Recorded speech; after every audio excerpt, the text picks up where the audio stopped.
they would ban a map which is such a comfortable one for them. But look, I actually kind of get it, because if you look at their win rates, really, Red Canids, their main wins on Nuke have been farming lower tier South American opposition. Gentlemates, it's actually one of their more stronger maps, and they've been playing really well on it against sort of tier 2, upper tier 2 EU opposition, which is the big difference there. So I completely understand banning it, and we do get Ancient instead, and Overpass as a decider. So I think this is a fun veto. I'm really looking forward to seeing how Red Canids manage to deal with Gentlemates today in this first time matchup between the two of them.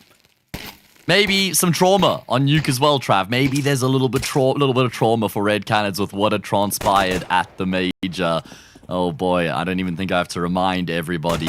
Maybe we could have accelerated the whole phase capitulation if that diffuser just been stuck. History anyway. Here we go. It is going to be an execute in towards this B-bomb site coming through from Red Canids. Kills go back and forth. And it's just complete and utter domination here from Davideus once he sets foot in B, not wasting any time with a swift double to get full control for his team. Yeah, there should be no way back in. Even though they've got that kit on Alex, they're going to try and give it a look, mainly for that reason, because if they get a cheeky headshot from somewhere, then maybe they could try and force the issue and get that smoke on the bomb and cause some chaos. But not now. And Alex is going to just try and get some kills to get a little bit extra money for his CT side, but not to be.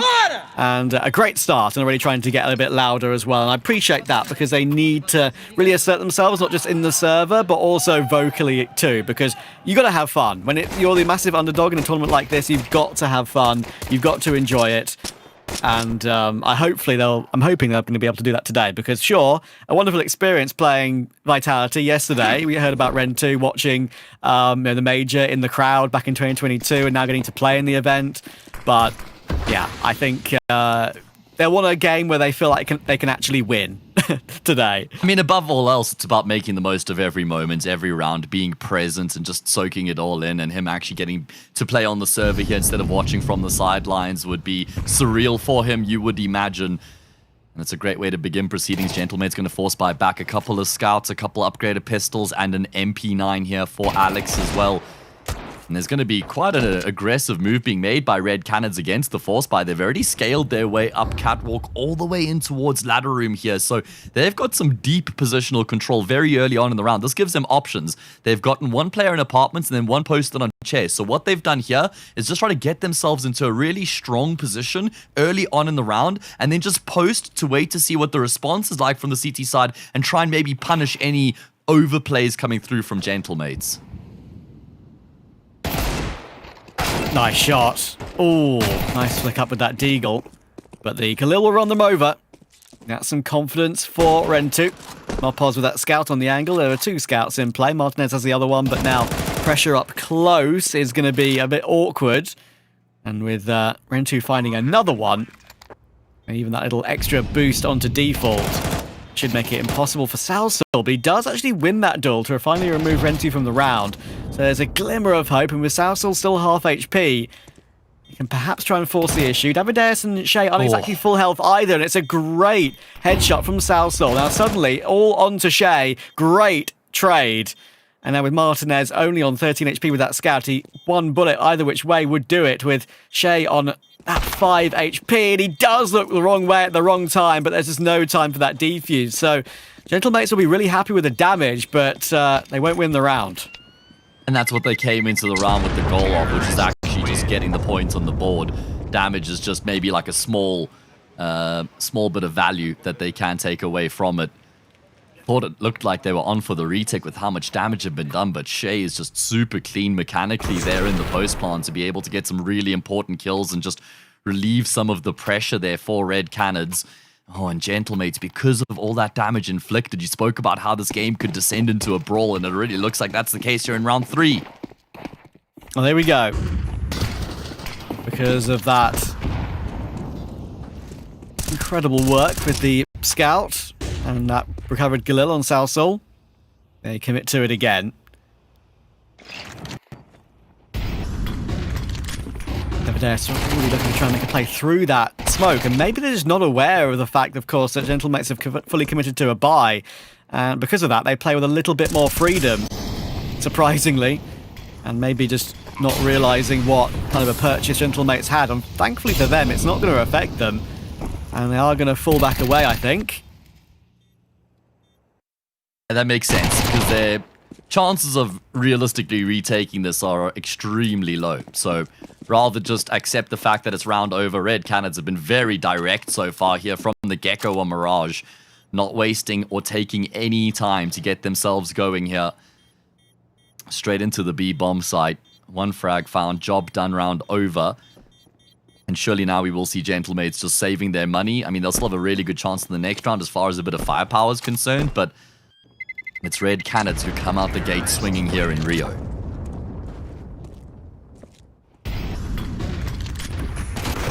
Good start for them was imperative coming into today. Just with the inexperience of some of their new players on the team. Of course, they qualified for this event playing with History. You briefly mentioned him earlier. It's been a special journey coming all the way from the Open Qualifier to the main event. But since they qualified with History, they really struggled in these local events in South America. They played 3 of these Bet Boom lands in Sao Paulo and Cuaiba. I'm definitely butchering that, but I tried my best. Losing to Ninzy and Marsborn in the midst of those with a best placing of 3rd. And then ended up losing to a much lower ranked BR team called Dash at Fergie in Rio. So that was the straw that broke the camel's back to make them move on from History and go for a gamble on Ren 2. See if he can hold on here. Oh, the transfer does some damage, and in the end, all the kills will file through for the T side. That is enough to force Mopos to play from CT with the 5-7 all on his lonesome. I know he's there. Shouldn't be taking a duel against a 5-7 too close, but in the end, Cowes and Renta will figure it out. So, 4-0 start, they're loving it.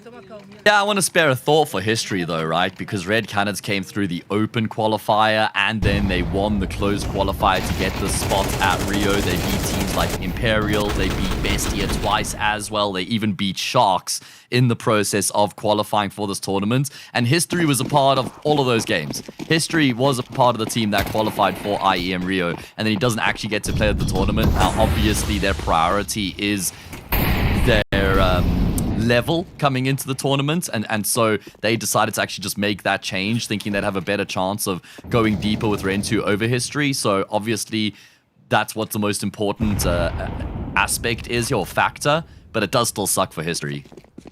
It does, but that is kind of reality, unfortunately. Sometimes for teams when they realise they need to make a change, and especially when a closed qualifier / open qualifier, as you were saying, is quite early on in the season for an event that's like 2 or 3 months later, right? A lot goes on in these games and in these smaller tournaments. Oh, they're going to force their way out of A, but this time Davy G is going to hold on very nicely. He does get another as they drop down under the balcony position.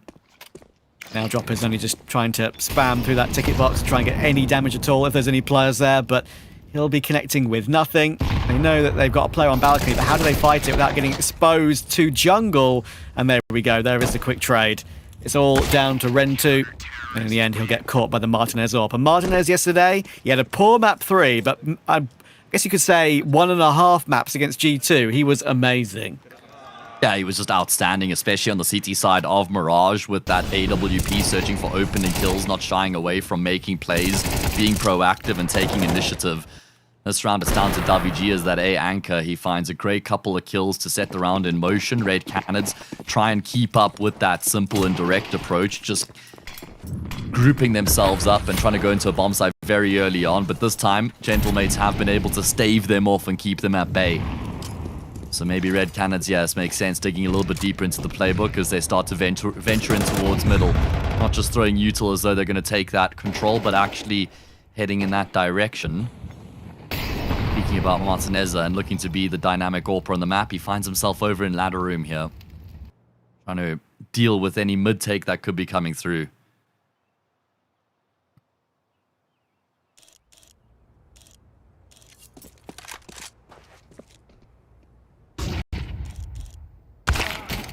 Oh, the tight angle from that ladder position you were mentioning will catch Ren2. A bit of a presence in ramp there from Cowes, just trying to provide a bit of a feeler.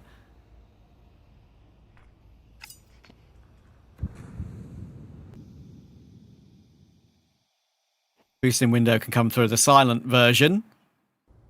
And Shay might just decide to stick himself on the ledge for now and wait for an activation to be required later in the round. The utility coming from Mopos. I think that might be a Palace resmoke. Yes, it is.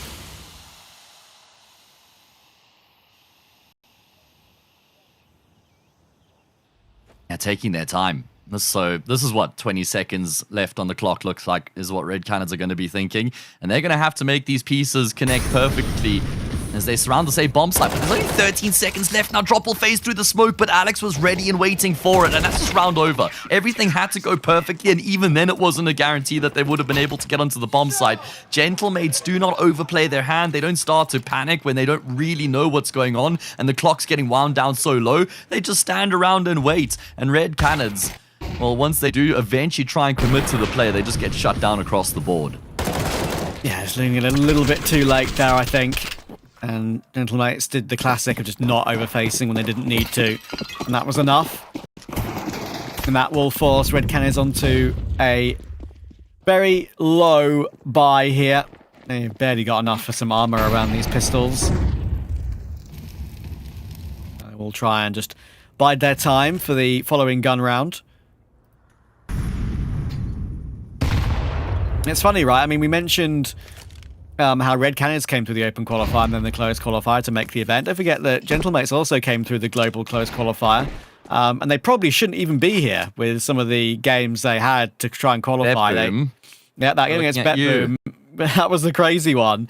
Frost fumbled 2 separate 1v1 opportunities to get BetBoom to Rio in regulation, and then they lost in overtime. They had to make a ridiculous lower bracket gauntlet run with 5 BO3s in a row to actually make it here.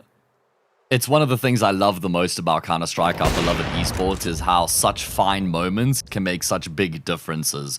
Not all rounds are equal. Not all 1v1s are equal. They all have completely different context and completely different effects on outcomes and on situations, right? And can you even imagine 2 1v1s where the difference between BetBoom being here and Gentlemates traveling across the world? That's what it came down to. Such a finite moment. And I just love that about CS. It's just how these small moments can make such big differences, and they're not all the same. In comes the hold with the pistols. Almost a line-up for all of them for Alex, but Martinez will get one of his own. 4 kills for Alex in the end. That closes the gap to 1. And I think also, I mean, for Red Canids, just thinking about it and thinking about Rentu is the first time we're covering him since he joined. We've covered Red Canids a lot in these, ESL Challenger League tournaments and other local South American events. It's really important for him just to get something that makes him feel good early on in his debut Tier 1 tournament. Because, especially when you're used to playing mostly from home, mostly on Face It, as we heard about in that interview with Harry earlier, you've got to get comfortable being uncomfortable at big events like this. Otherwise, you'll never get to a level you want to be at. Yeah, true. I mean, he started right here with 5 kills. I wonder what the prospects are in the long term with Rentu in this roster. What's crazy is how much South American Counter-Strike you and I have covered over the years, and we've never commentated a Rentu game, which is like just shocking. Well, I mean, there's a reason for that. There's a reason for that, because he debuted this year, so... Yeah, I know. I'm just saying it's insane that he finds himself on Red Canids as they now look to try and go back to their good old faithful exec into the speed bombs. Like, really well-placed molly, but... Alex, it was inevitable that he was going to go down, but he's still able to find a multi before he does. The important kill there is from Shay onto Davi G, because that's the kill that gets them the man advantage, creates the space for a plant, and lets him set up comfortably in a post-plant here as well. Saul already trying to force his way through, but at some point, one of these Red Canids players is going to shoulder peek for information, and even though Cowes is low, he's going to swing and get his 3rd kill of the round. Martinez then, with that AWP, with full utility and a kit as well, even with 7.8 grand in the bank, absolutely should be running away and saving all of that. That is going to be very helpful to keep their economy afloat. He doesn't have to rebuy anything, which is kind of unusual. And, of course, with a couple of rounds in a row that Gentlemates won comfortably, they're going to be fine with their funds. So, Red Canids get an important round. And... it will create a bit of a gap again between them and Gentlemates. Of course, we mentioned the difficulties in the veto for these two teams. with both of them sharing a permaban of dust too, and which one of them will float it. Maybe they could even have, some teams that we've seen that share permabans in other tournaments even float it till the final phase to try and play chicken.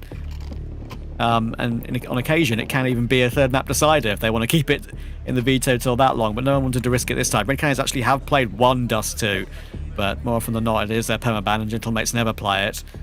Yeah, So, it Go makes ahead. sense when you're the favorite that you don't want to take that risk or gamble in that regard. So I understand why Red Canids were feeling comfortable to not ban out Dust 2 in the first phase, and why Gentlemates were thinking, well, there's no point in us taking the risk that maybe they have been scrimming this map and grinding this map and coming up with some game plans, and maybe they even pick it, and that would just be a disaster for us. So as the favorites, we want to try and minimize any risk in that regard. And that's why Red Canids, as you highlighted in the pregame, also decided to ban out Nuke, because even though it's a good map for them as well, they know it's an even better map for Gentlemates.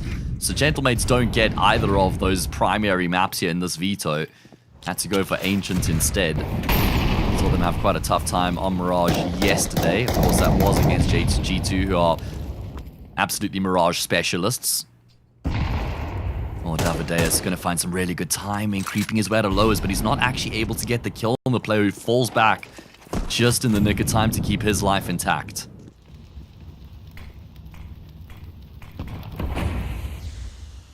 he's smoking window. Drop can now force his way forward to maybe go for that silent boost again. Alex, definitely aware of that being a possibility, because he's got Davy in support keeping an eye on it. And we actually saw this from Gentlemates yesterday, if you remember, against G2, where they boosted 3 into window, I think. Totally different game state at that point, though. And Davy G's already done a good amount of damage onto Shay. 12 HP left, and continuing to jiggle the angle. And once Davideus has to make a move up connector, could very easily get caught from Alex, and there we go. Perfect timing on that swing. With Shay low, they can now help out with Davy G, with Salsal in the scene too. It's very difficult for Drop, but he actually gets a transfer, and there is the trade in connector. All of a sudden back into a 2v2, and they have a path if they want to go back toward B. Yeah, just revitalizing the round, injecting some chance back into this one. All of a sudden, have Red Canids, courtesy of Drop and Rentu, finding 3 kills between them in quick succession. Great little transfer there from Drop. You're going to have Mopaz coming back through apartments, but surely Red Canids should have a good idea that this could be the case, because he is the B anchor. That's why they've re-smoked apartments. It's why Drop is glancing in this direction. Kits in play, Flash HE combination. Martinez trying to find a way up catwalk. It's going to be a big swing there from Mopaz. Brilliantly done out of him. And now it's down to the new boy on the block here to try and keep his team in control. They've already done very well to get themselves into a winnable position. He's trying to dance around the bomb site and deny the jewels. Then eventually he takes one on his own terms. That's the key. And then he'll even finish off the job with a clinical headshot. And boy, does he want them to know about it. Beautiful from Renton. What did I say about him getting some kind of impactful play to really get himself going and make him feel good? Considering he just didn't really have much to shout about when you're playing against Vitality yesterday, for goodness sake. He's had himself around here. That was beautiful. Look at that pre-fire on the last. I thought for a second the way he was dancing around the site, it was a little bit nervy and a little bit noisy with the way he was stomping around. I thought maybe he played his hand and was going to get double swung, but no, he isolated the fights really well. Huge credit to Rentu, having a great map. Orpa's now out in battle against Martinez, head-to-head on the sniper. And Red Canids have at least a tie on the half on T side to work with. And that's a 5v2 that's just gotten away from Gentlemates. If they weren't frustrated already, they certainly will be now. Oh boy, pressure starts to build here on the favorites. Red Canids given a lifeline by winning that round there, doubling up on their opponents, guaranteed a tied scoreline going into the second half at a minimum, but they're going to want more. 3 rounds left to be played in this first half. They get themselves a foothold in middle, set themselves up, waiting to see if there's any response from the CT side. As we breach that 50-second mark, they start to make moves of their own. Quick trade needed from Davy G, and he will manage to grab it. Lovely opening double from him. Thought for sure he was going to get taken down, but somehow he survived on that double push. Droppers advanced very far into the apartment zone. Again, there could be an advantage here for the Spaniards that slips away. A second kill from Drop. Rotation is in pretty quickly, but they have the bomb site again. Oh man, lost a 2v5 in the previous. Surely they can't lose a 3v5 here as well. Alex has been able to make his way out of the market window, but only as far as Cowies will allow. Brilliant double down. They're just taking turns, having their moments in the spotlight. Martinez has no option but to exit stage left, and Red Canids have salvaged another disadvantageous situation. That's just very casual there from Gentlemates, just wandering around on short pillar, not expecting there to be a player in apartments at that timing of the round. Sure, though Davy G solved it in the early portion with those 2 kills from short, but I don't know why you would feel so comfortable that there wasn't apartments presence. 2 in a row. 5v2, 5v3. That is the 2 rounds they'll be watching back later and, well, cursing themselves. Yeah, I mean, if they get eliminated today, I don't think they'll be watching them later today, that's for sure. Look at the timing here from Drop, by the way, because he gets that first kill, really snappy headshot. He then knows, okay, this guy's not going to re-peek me instantly at the risk of him going down as well. So I've got this tiny window to drop the molly behind the pillar. Then he just toys with him, because initially the guy's swinging, he's been forced out from behind the pillar. First thought is, I have to try and take the duel. I can't just run out because then I'll die. So then Drop just keeps bobbing and weaving back and forth, toying with the player until he's eventually forced to exit the molly or he'll burn to a crisp, and that's when Drop re-swings once again. It's such small details, but it's really well figured out there by Drop to get his team back in the round.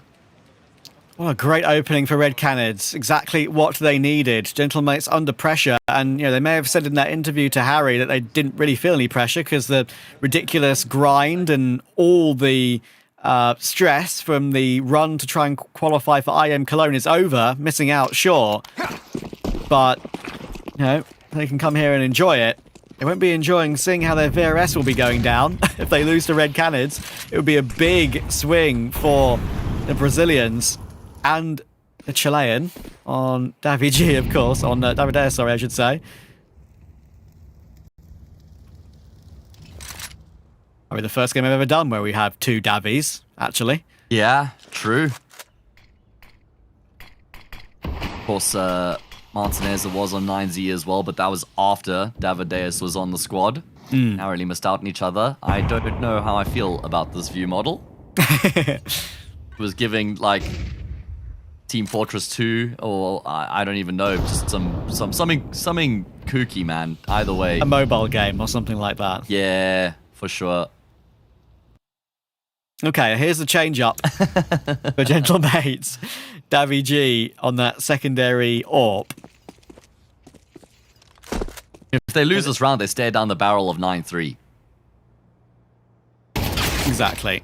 And Alex just trying to wander into window at a random portion of the mid-round, and there was no flash to help that out at any point. And they're getting utterly dismembered at the moment. Martinez will go down to Rentu. That's another one in Rentu's column.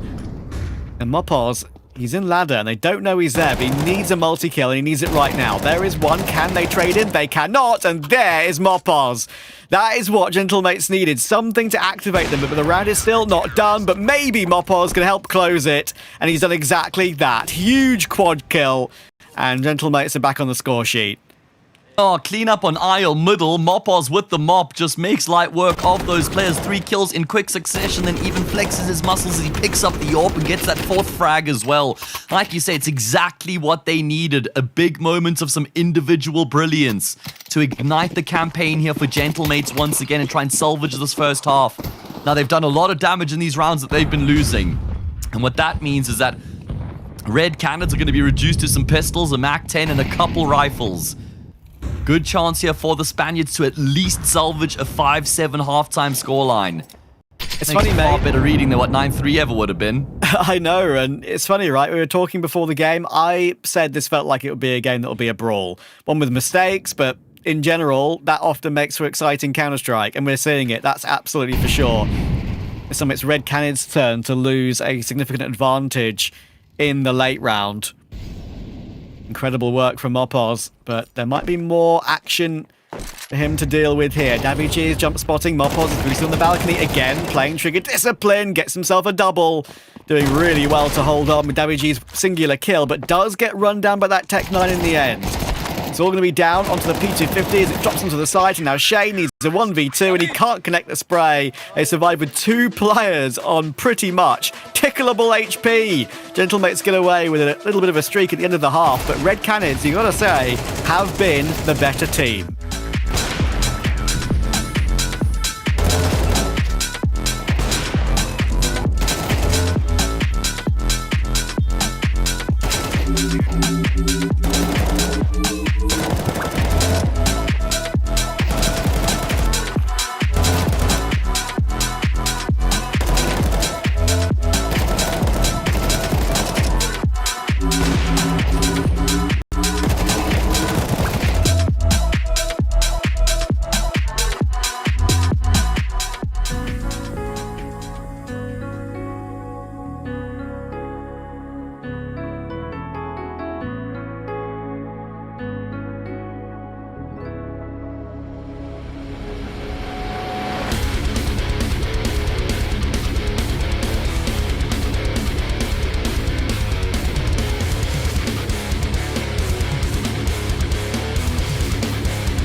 Red Canids looking solid as a rock, but they'll be a little bit disappointed to let up at the end of that first half. Mopaz with a couple of really important multi-frags, making the difference to get Gentlemates back in contention. I mean, yes and no, because if they're going to be realistic, they should also realize that there were a couple rounds they won that should never have gone their way. So True. Probably got to be somewhere in the middle and quite content with that 7-5 lead. What that means is it's a really important second half pistol here for Gentlemates to continue to close the gap. And there's an excursion being made by Kawe's wide swing, goes straight into 3. He's lucky to still be alive, but that lease on life is cut short by Davi G.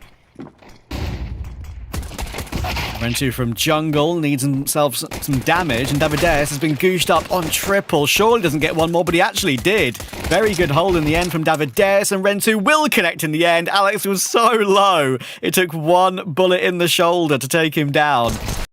Now Martinez with the P250 trying to get himself into a 1v1, but not allowed to, and Rentu continues to get loud. Yeah, loud in and out of the server. That's the key detail from Rentu. Brilliantly done in the pistol. There was so much damage inflicted onto the player. The second kill he gets, I think it was Drop who assisted that kill. Rentu only had a bullet in the chamber. There were no bullets left in the mag. That's all he had. And that's all he needed. Shot connected, frag found, pistol round over. Despite the opening kill going Gentlemate's way, they don't even get a bomb plant, which means it's going to have to be a full save here. And a chance for Red Canids to get themselves even closer to the finish line here on map 1. It's a funny looking scoreboard, isn't it? I mean, often we see games where you get that meme posted on Twitter and you're like, who do you think won the map? Salsal, Mopos, Alex, all fragging well. Martinez and Dabby G not lagging behind in any way. And you look at the Red Cannon side and you might think, surely Gentlemates are up 8-5 right now. Not the case. You're not wrong, yeah. And that paints the picture as to how it was kind of reliant on big individual moments for Red Canids. I mean, the bottom fragger for Gentlemates has got as many kills as the second highest fragger for Red Canids right now. Lots of 6s and lots of 7s. For Red Canids. Do with that information what you will. Meaty Grenade is going to chunk down a couple of these players in towards mid. They're all clustered here together so they can all die as brothers in arms. At least it was swift. Yeah, that round does not matter whatsoever. What matters is that they need to keep multiple players alive, and they managed to keep 4 up. So all good. That is some money to work with.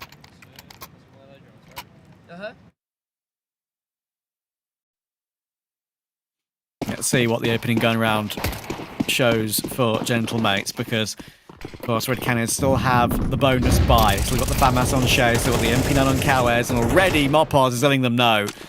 There's one thing you can kind of rely on from Gentlemates, is that important games, very often, the guy to step up is Mopos. I can't tell you how many games I've watched of this guy, dating back to the Movistar Riders days. He would really get the important multi-kills when it matters, and he is showing it here today. Especially on the T side. That is where he can just carve these rounds out on entry duty. He can be devastating against any opponent. He's done it here in round 15 as well. This was a must-win for Gentlemates, and there's no way they're going to lose this 2v5. I am very confident this time round, and it's only Shay left, and he's just going to have to pack his bag and head for the hills. Gentlemates were just keen to brawl straight up. What do you mean? You don't think Shay's going to walk all the way through T-spawn, not get cut off by Alex and Salsal and Ninja Diffuse with the smoking kit? Unlike Alex's memory for that 1v5 with Cadian on this very map, I don't remember that ever happening with Shay. So, I'm not sure, but I don't think so, Trav. I don't think so. Either way, it's a good sign of confidence from Gentlemates that they've almost like jump-started their campaign on this T side by just running into top middle. It's a really good sign of confidence that they haven't just played super conservative here in this round and gone into a shell. Shay's ticked to the molly, they now know where he is, and Salsal will put him down. So keeping 5 players alive with some confident duels going their way. Missed smoke as well. Maybe that was intentional to try and bait them out and give Mopaz the duels. That's what I'm going to say it was, just to save him a little bit. But either way, great start to this at least as far as the gun rounds are concerned in the second half here for the Spaniards. Yeah, they did lose 1 player to the bomb there at the end of the round, but it doesn't matter. 4 up is still very nice. And yeah, I mean, they'll be thinking about those rounds that they chucked in the first half, and they were 5v3 and 5v2. They were fumbles, but as I've said to you before, Matt, a fumble means you did once have possession. So they know they can get into those positions and continue to make this recovery against the Brazilians. Yeah, but sometimes having had it in your possession and then having lost it makes it so much more bitter than just never having had it in the first place, Trav. I know, that is true. There are multiple ways of looking at it.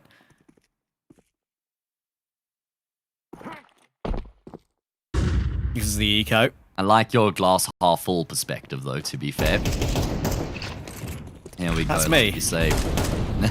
Absolutely is. Until I play my own CS matches and I whiff 25 bullets and I call myself all the swear words under the sun. Gosh darn it. He's got himself a dig here, as does Cowes. Now they're just hoping to get a little bit of damage. That's going to help. 1 dig onto Alex, a frag found from Cowes as well, from Shay rather, and Cowes assisted. That's going to be an AK scooped up with another one recovered here as well. And they could try and keep these Gentlemates players somewhat confined to the back of apartments. Problem is Davidez only has a USP, so not really going to provide any serious threat. As Gentlemates will now reduce the gap to 2. A stream update. Not one we usually do too much. You don't want to be spoiled. mute for half a second. G2 are winning 7-5 at the half. Yeah, and Against Vitality. 10-5 in the second half as well. They've gotten off to a flyer on their CT side. What the hell is going on over there? It's the cat meme. Could the over the Vitality could the Vitality win streak, map streak, be coming to an end? Against G2 with the stand-in? That's insane. That's actually crazy if that is Maybe what attackers ends a the go. streak here. Let's not get ahead of ourselves here. All right, well, we'll keep a close eye on that one and update you guys accordingly as we shift our focus back to an extremely important round 17. Now, what makes this round so important is that Red Canids have been in control pretty much throughout the entirety of the map so far. If they lose this gun round here, though, then it feels like that's almost entirely waned, and we have a level playing field between these two teams. Gentlemates have a little bit of momentum behind them, but they've never really been able to convert that into a strong streak of rounds. Could this be that moment? Jay, not quiet about his apartment's push. Pull back off of it now, but Mopaz, I think, will have heard him drop. Let's have Davideus' support from Get Right. They have got the bomb in apartments, so it does look like they want to try and go for this one with that little bit of a split coming through from short. Con smoke is up. Alex can make his way through if he wants to. He's actually going to be the only prong in this attack. And might just sit himself in ladder room, actually. It'd be an unexpected factor. In comes the burst out of the apartment. Davideus does very well to hold on for one, considering he was so blind. And Shay does get one of his own, but now has to survive on very low HP. Can he waste time any longer? He cannot. Davi G takes the kill. 3v3. Jopper's in the action, but he needs to jump across that angle to avoid the Martinez AWP, and somehow he's done it. Now Davi G, close market, might be the next port of call. Martinez is stuck on Van at the moment, and Jopper's not expect Davi G so close. So Kawes is going to fall away, and with Rentu next to him, they know there's no way to break through. Save coming through. Gap will be won. Oh, Davi G gets 3 key kills in the round there to open up that B bomb site and then guarantee the round as well with that frag on Drop. I mean, that smoke comes through towards market door, so Drop feels like if there is going to be any chance of them actually retaking the bomb site, he's got to try and activate just as or just before that smoke blooms to try and gain some sort of vision. And as he goes through, I mean, Davi G had already gotten so deep in the bomb site there that he just executes the captain on the opposite team. That's a 3-round streak here for Gentlemates. And also, closing the gap to just 1. Big moment there from Davi G, and maybe giving Red Canids something to worry about going into the rest of the half, considering there was nothing particularly special about that round. CT side might feel compelled now to maybe stack up the defense, or maybe for the catwalk player not to take as many liberties towards middle and instead try and help out that B anchor some more. Because that certainly didn't go according to plan. What I want to see from Red Canids in this round is one of those middle pincers, right? I mean, there they gave Gentlemates so much space in mid, just to have free reign, to have that lurking ladder, and then, of course, go for the B play. That it was just too much map control they gave up, and they expected both of the B anchors to hold on perfectly, which was pretty impossible when they had all that utility Gentlemates. I want to see a peek from window, a peek from short, and a peek from con all together synchronized, especially when they've got a buy like this with 2 M4s and an AWP. They can get the AWP in window, they can get the rifles peeking from short and con, do it mid to late round to try and make it a bit of a shock for Gentlemates. Maybe with an opening pick from Rentu, now up to 17 in this game, they might not need to do that. I think that's going to prompt Gentlemates to try and make a move here before long, but it's Rentu's already repositioned in towards CT's tagged up Martinez, down to 16 health here now for the Spanish AWPer on this T side. Rentu brilliantly done by finding that kill and then immediately recognizing that there's a very low chance Gentlemates are going to continue to commit in his direction. Davideus just looking to be a bit of a pest right now, a thorn in the side of Salsel, who brings the rifler down to 7 health. Gentlemates still going to continue to commit to the original plan, but they go straight into the Brazilian blender and get turned into a caipirinha. Is that the cocktail? I think so. Well, I can assure you that you might know more about cocktails than I do, because I don't drink. So, there you go. Shay is going to catch the fallback of Salsel, and the smoke down will block Martinez off. That is a very good hold from Red Canids and a massive change-up. And look what it's going to do to their money as well, by the way. It's going to be a massive boon for them. Martinez goes down. They survive the round with all 5 players alive. 3 AKs to grab. That is the most important round in the second half for them, for sure. Trav, just to tag onto the storyline that we highlighted a few rounds ago. Pause now if you don't want any spoilers for G2 versus Vitality. Because G2 have done it. They won map 1 against Vitality 13-5 on Mirage. They actually managed to get it done. I mean, they looked really good on the map yesterday, but I didn't ever think in my wildest dreams they'd be able to go on and be the team that ended the Vitality streak. So they can now no longer obviously go flawless in Rio, at least as far as the maps are concerned, to then chase down that NIP streak. So, I mean, obviously, it is just a small blip on the radar, but it's a big storyline now that's been taken out of the works with that one win there from G2. It's so funny, isn't it? Like, who would have thought it would be G2 without Hunter? Who would have thought? Crazy. Look, they haven't won the series, but it was a 13-5 on map 1. Maybe Vitality were never prepared for the some pious in-game leader arc. Who knows? Well, I mean, yeah, if they go on to beat Vitality, then cheers, Hunter. Thanks for coming. Enjoy the rest of your holiday until the end of the Cologne Major. No, I joke, of course. Either way, Red Canids have an opportunity here to deal a decisive blow to Gentlemate's chances on Mirage. If they can win this round, they go 11-8, no money in the bank for Gentlemates. Would be 12-8. And then a tough comeback required. It's going to be a big exec into the same bomb site. Really good molly in towards Sandwich. Now Drop gets toasted, but he's able to get a kill. Revenge of the Sandwich. He chokes one of them out. Kao is trapped in behind or underneath the balcony, should I say, but he's still able to come away with 2 to leave his team in an even numbers situation. They don't know about Davides. I think they know he's the A-site player, but they don't know he's still triple, and that's going to be an unexpected one for Salsal. Really well done by Davides. Incredible patience at that moment. Not to overpeak and feel like he needed to help at any point. He knew he could confirm it late round, and now Martinez stuck on default. Both CTs right here as well. Shea and Davides happy to actually let him get that plant because they know he's so stuck in this position and there should be no way out. More damage done. Can he somehow isolate these fights? You want the collect? Is it possible? It's not. Shea will get it done.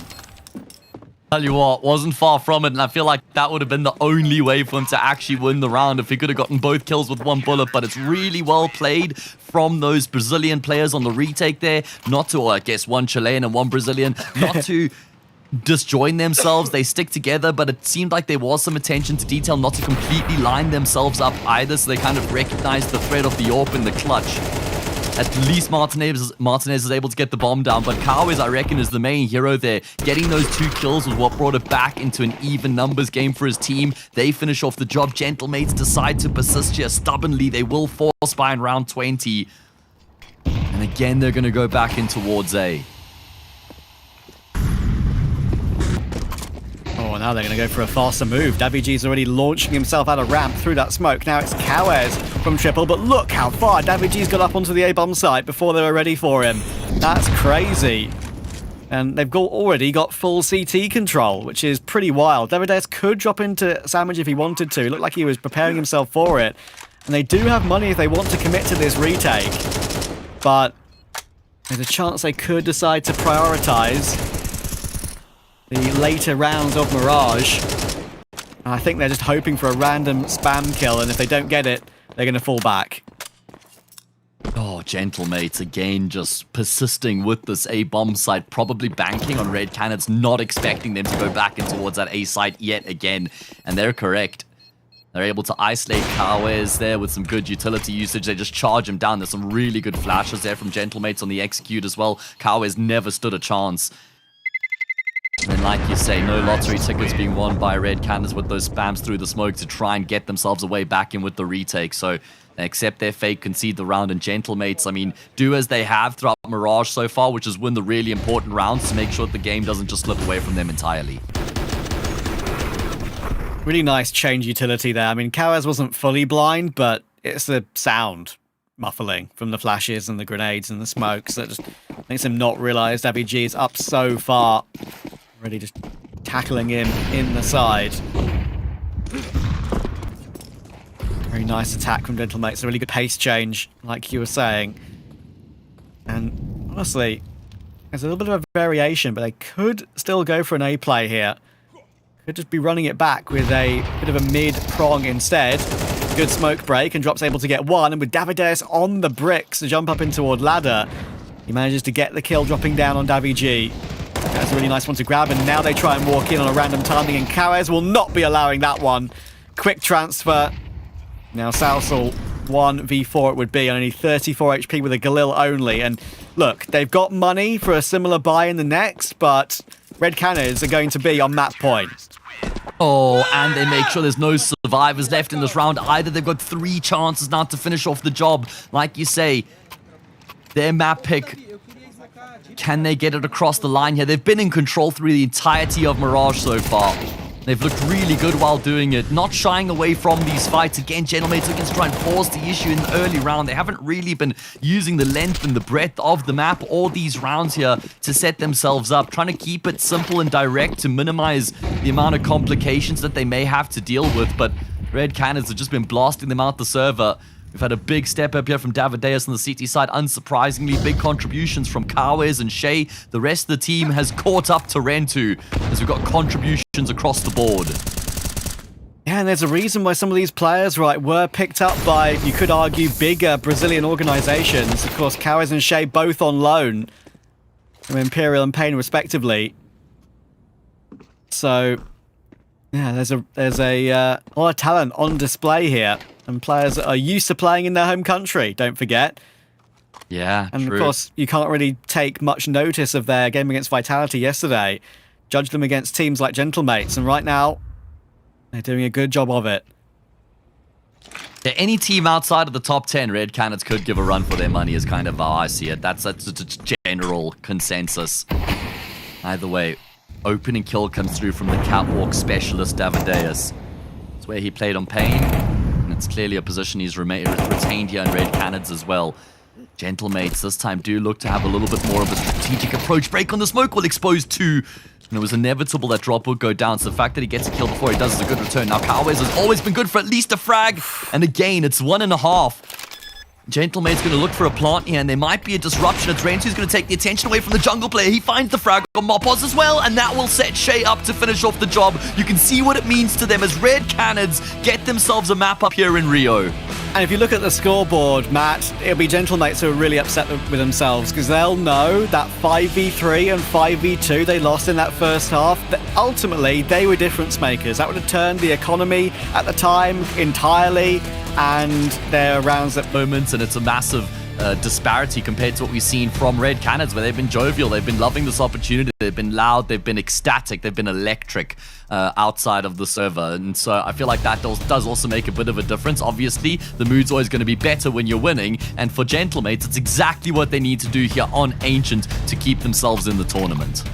Indeed, and of course I mentioned it earlier, this would prop Red Canids up 8 places in the VRS from 68th to 60th, so it really makes a big difference for these sort of teams. It would also lose Gentlemates 4 places, so, you know, there's a lot on the line here. Even if the major qualification is out of the hands of Gentlemates and they didn't make it in that land grind they were on, they're going to try and win these games to prevent any further losses. Drop. Oh, we had no idea. Mopos was so close.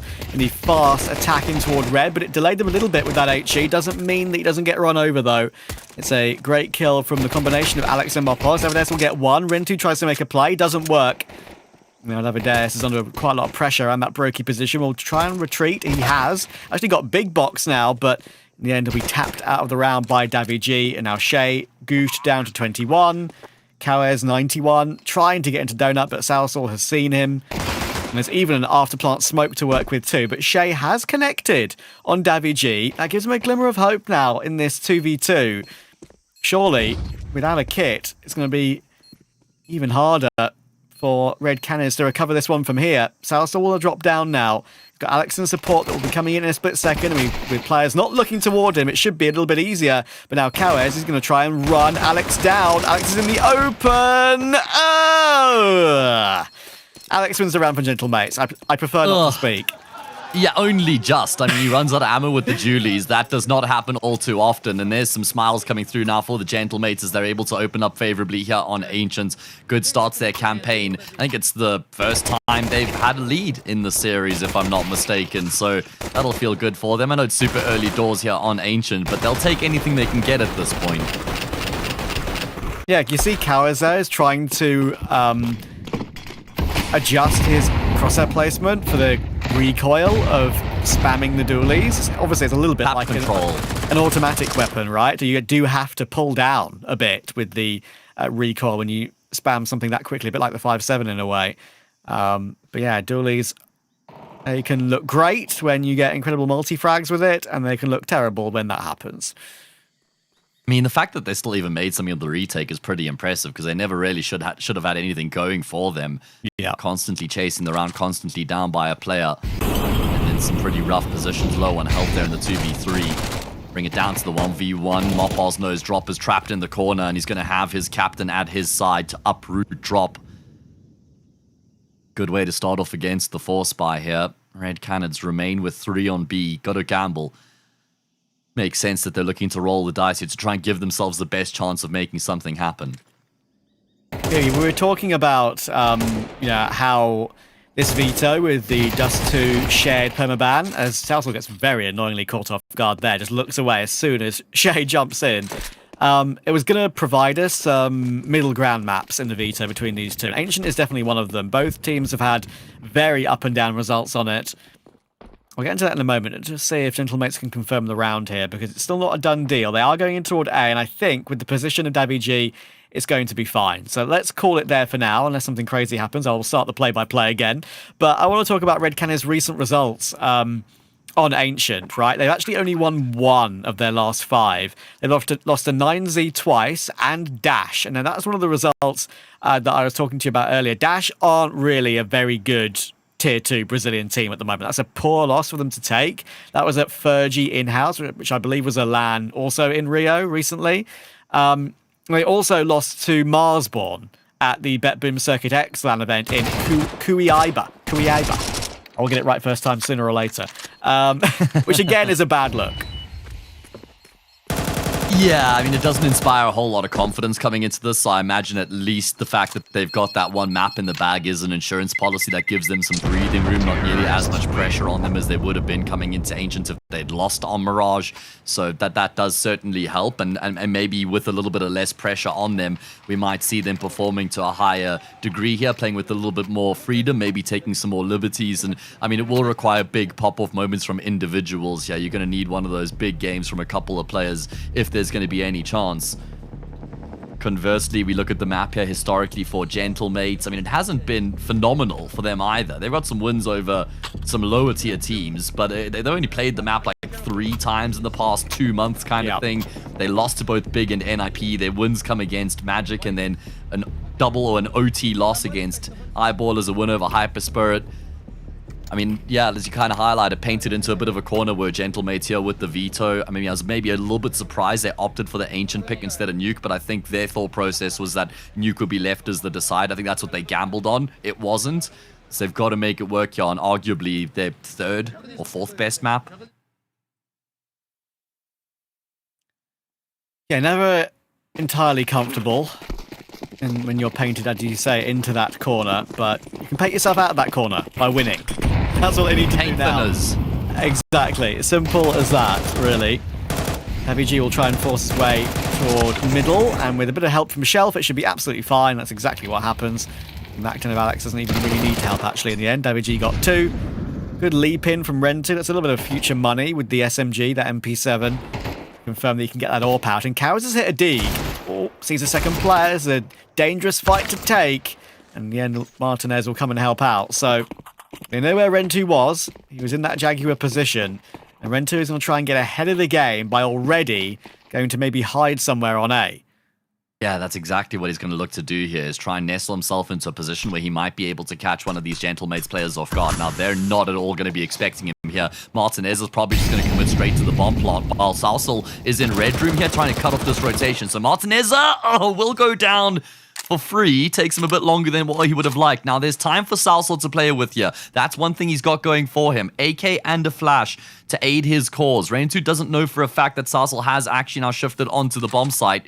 And it will just be a pickup of the bomb. Salsel doesn't want to overcomplicate the situation. Will punch in the digits. That then confirms Rain2's suspicions, who commits to the wide swing. But the full health makes a difference for Salsel as he can sustain a couple of gunshots and still get the job done. Definitely a spooky one there for Gentlemates. Nice try from Ren2. That's a very simple but effective option to try and do that when you know it's a 1v2. They know, or you know, that they know where you were. And just try and make something happen by going for a crazy rotation and being in an unpredictable position. And it worked there. That kill on Martinez.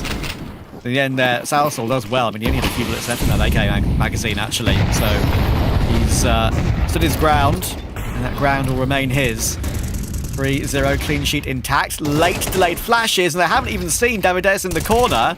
Should be a freebie now on Martinez, and he spins round and gets Davy G2. Shea was actually the player that helped out with that second kill. And the amount of flashes in middle really assist Red Canids there.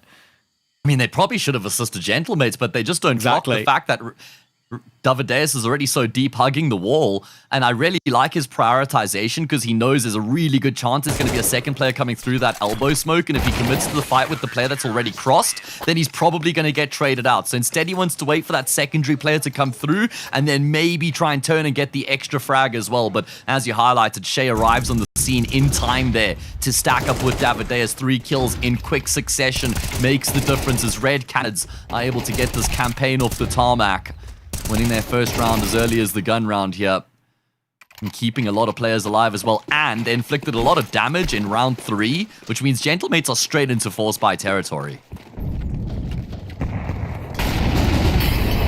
Yeah, and this can be where the money really breaks. Oh, look at that for Shea. That's got to feel so painful. The double goosh from the MAC-10 at that range.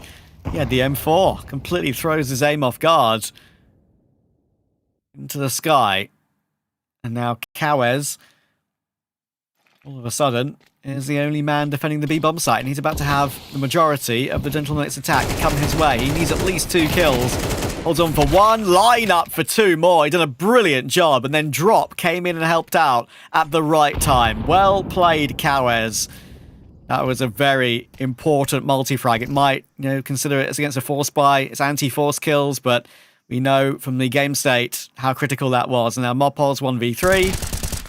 Trying to take some duels. I don't think Drop is going to give him too much more now. A1S is stuck in the open around the site. The bomb is dropped near the ramp. So he's going to have to peek back into the open to grab it. And now all 3 Red Canids players are in position, and Ren2 will get it done. So very good recovery from Kawes. He's the hero. Yeah, absolutely. I mean, and like you highlighted, he was the only player left in on that B bomb site there. Last line of defense, and he gets it all done by himself. Brilliant spray down to find those 3 frags. What made it so rough there for Gentlemates is how limited they were as far as utility was concerned. They had the smokes there to at least try and set up the exec, but they didn't have any flashes for the entry. That's what sets them into a pretty rough position, because if they had a single flash there, Kawes probably gets blinded up and taken down without a single kill. But he does his job and then some. Goes above and beyond his Call of Duty with that 3rd kill, which will condemn Gentlemates into eco territory. Only a single or 2 upgraded pistols, with the P250 being snuck in there as well.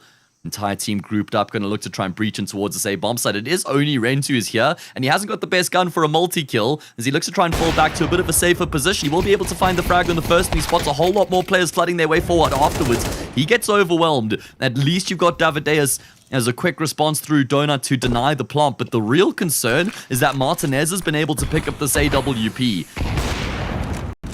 Oh, but he's not going to be able to connect.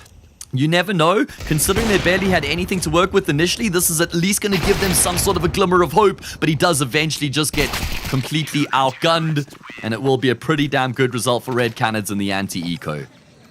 Yeah, a little bit of a spooky one, but they managed to win it cleanly in the end.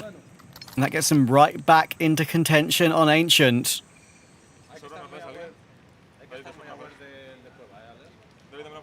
As soon as you have a retake to have to try and put into practice there when there's a recovered AWP on the T side, so many possibilities for collateral kills when you're stacked up in donut like that with no differential in your positioning. But in the end, they avoid it well.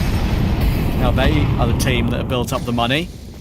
Glittering of utility in mid, as it so often comes through. That Molotov will go down to the smoke, unfortunately, but Davides will also go down to Alex. It's a quick 1-for-1. At least he gets that opening kill. Yeah, Rentu missed a key shot there coming through from Donut, and then Alex just, on a whim, will put a couple bullets through the smoke, and he takes Carways down, who is advancing down ramp. That's a really important kill. It's going to give them so much breathing room and control. Cuts down the only aggressive option that was available for Red Canids to try and catch Gentlemates off guard.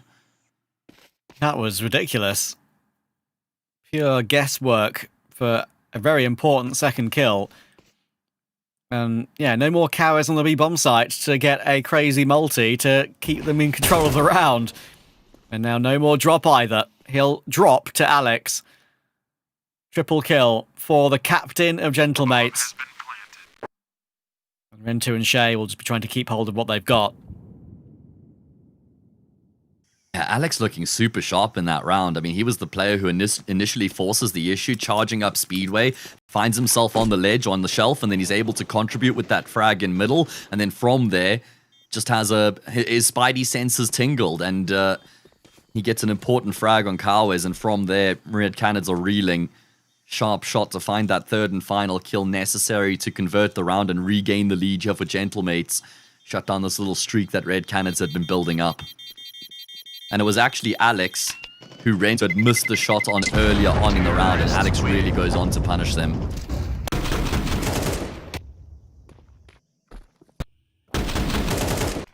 Poor Cowers.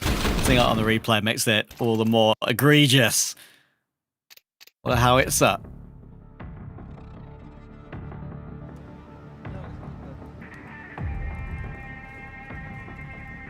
They might be... Well, at least... Purely because of that, Matt, they might be a bit more reticent to go for those sort of plays now. I don't know. It's just those sort of moves where you're like, okay, if they're going to read that, they'll know it's a bit fortunate and a bit lucky, but might sort of ward them away of trying to go more aggressive on the CT side. Yeah, you're not wrong, but I mean, obviously on the CT side of Ancient, you do have to always have some sort of proactivity or initiative. So if you're not going to be contesting middle, then you've got to be probably trying to fight down ramp or get a bit of a setup going in main. You can't afford to just play super conservatively and give up that control. But you're right, those mid duels have been 50-50. They've been really scrappy. And I'm sure Gentlemates are going to look to continue to commit because, I mean, only one time did it really work out for Red Canids, and they were quite fortunate in that instance. Yeah, right on cue. Gentlemates already set themselves up with 3 players on elbow. A lot of nades being tossed in towards mid. Red Canids have stacked an extra player up on middle as well. And it seems like Gentlemates have caught wind of this because they've immediately now set their sights on that A-bomb site. Early round Ancient is just like a green inferno, really, with how much nade damage goes back and forth at that bottom mid position, especially as the CTs work their way up as well. They haven't fully committed into that A push though. Obviously, it's one of the things you can do on Ancient very easily is get onto that either bomb site very quickly. And when you do pace changes in particular. But they haven't decided to pull that move just yet. Have the T side.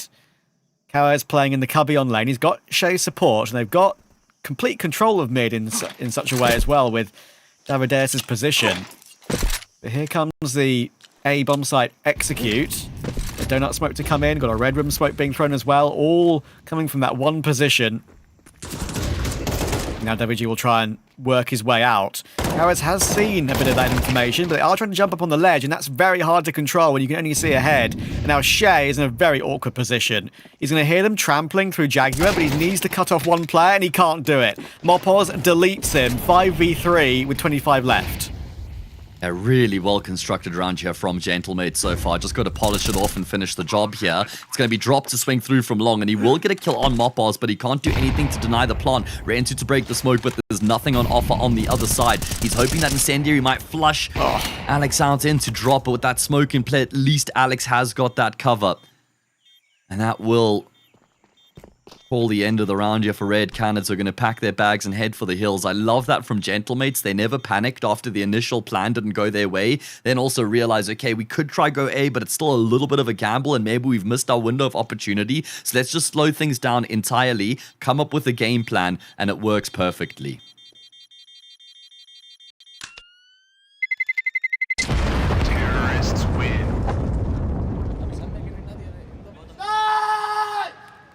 4 players alive as well. Really important one to take, and now a chance for some of the Gentlemates players to finally get a bit louder. As you said, they've been a little bit downbeat so far in this series. I have a feeling that was nerds, to be honest with you. Because that You was a think? very delayed shout if that was one of the Gentlemates players. I just thought it was a player we didn't have on camera, honestly. Yeah. But you might be I'm right. just thinking it was like like Instant Explorer celebration type beat if it was one of the Gentlemates players. Yes, I thought it was like the far left player that wasn't on camera, to be honest with you. But you might be right. That right now, G2 have a lot to shout about, so I wouldn't put it past Nerds whatsoever. And if there was anybody on that G2 team, I feel like it's probably only Nerds who would be getting that loud. Well, right now, after what we saw yesterday, you're right. Yeah. Alright, well, Red Canids, they're kind of on the brink of losing complete control here on Ancient. They started slow, they were able to answer back with 3 of their own, but it's Gentlemates who are reapplying the pressure. If they win this round 6-3, no money for the CT side could very quickly become 7-3. And then there's cause for concern if you're Red Canids. And Gentlemates just trying to get themselves into some advanced positions. It's Martinez with the AWP. He's got a tight angle into Cave. Drop completely unaware of that possibility. Will pay with his life for that intel. Rentu will get the frag back, though. That pick on Mopoz is a critical one. He's still finding a little bit of impact in this map, Rentu, even though they've been a little bit disconnected on occasion. AVG waiting outside Donut. Smoke in front of it. I've got Alex's support and Salsor waiting in A main. It's only Shay here. And yeah, there is a bit of a rotation coming through. But Shay needs himself as one, and he's got it, and he's dropped the bomb on the floor. That's going to be very nice for him. But Davig still trades well. Now the rotation will come through. Rentu on the line, missed shot. But I can activate Davideus to help. Needs to help right now, though, because main is an issue. And I'm not sure if he's going to be able to do anything about it. Still dancing around the back of the site. Still gets one. That's fine. But Davig did glock him out of the round. And now Kawes, he's stuck on that flank round from the back of Donut. He might be about to be seen by Martinez. Oh, big damage. 25 and 26 HP on these final 2 remaining Gentlemates players. He's trying to cross the angle to stop getting caught, and he will manage to isolate Martinez. Now it's all down to Davig. No kit picked up for Kawes. What has he got on this one? He's found it. He's picked it up from the ground, and he's seen where Davig's coming from. But that tight angle, he's not able to remove, and Davig tells him what he thinks. Yeah, sit down, son, because there was a lot of standing up and celebration, a lot of shouting from Red Canids and Mirage, but not nearly as much of it here on Ancient for good reason.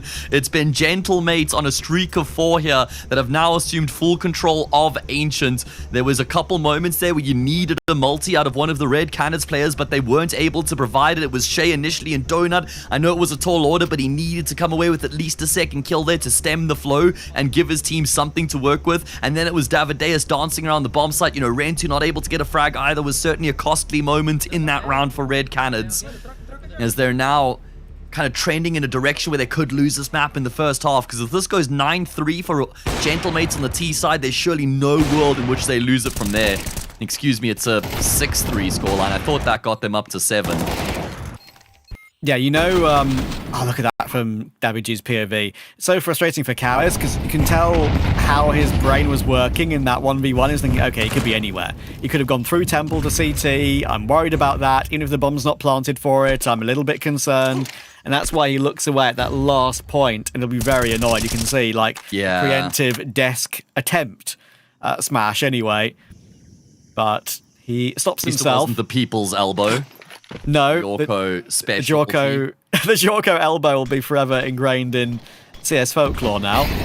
Yeah, legal in the UFC, the 12-6 elbows now but not so much on the desk at an esports event. Either way, this is where we get Gentlemates pulling the trigger on a change up of the direction. You're always going to get this at least once a half from a T side on Ancient, grouped up with the entire team into Ancient now, into the A bomb site. Now, they didn't just go straight direct from spawn, charging their way through. It was a little bit of a tempered approach, but it's going to work the trick for them to find an opening kill and a bomb plant. Now, the retake required, if you lose everybody in the process, then they're in a really rough position going into the last couple rounds of the half. It's going to be Rentu to set this retake in motion with a great opening kill on Alex. That's a man advantage, but very quickly responded to by Martinez and Davi G. Shay desperately trying to find a way back in here. Both himself and Kawa's battling through from Donut, now just pushing forward. They know Gentlemates won't be giving up the jewels until it is desirable for them. Shay looking to find a way. He's found himself in the chaos, in the panic, and he'll get taken down 7-3 now for Gentlemates. All these close moments are going the Spaniards' way at the moment. That was really well figured out. Davi G realised that if he just doesn't fight any longer, they've won the round. As soon as he gets off that little headshot angle on the little ledge outside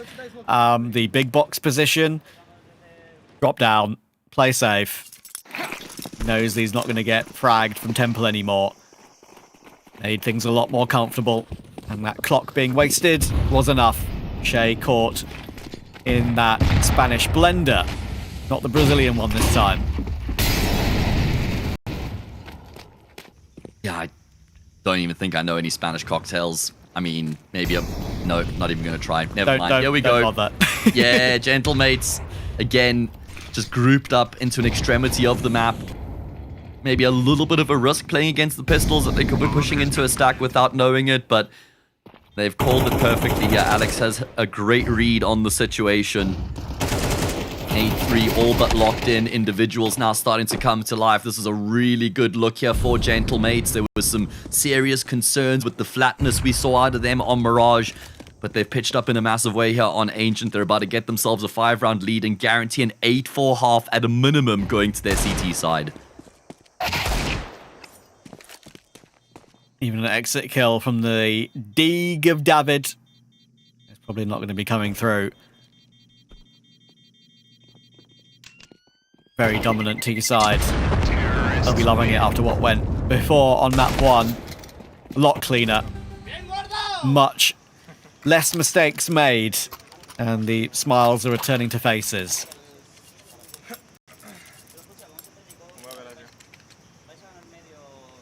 And they go all the way and make it 9-3. We've just had a little streak of 3 from Red Canids where the rounds were pretty hotly contested, but they still did look quite convincing in the rounds that they've won. Dropped off a lot since then. Gentlemates have surged ahead.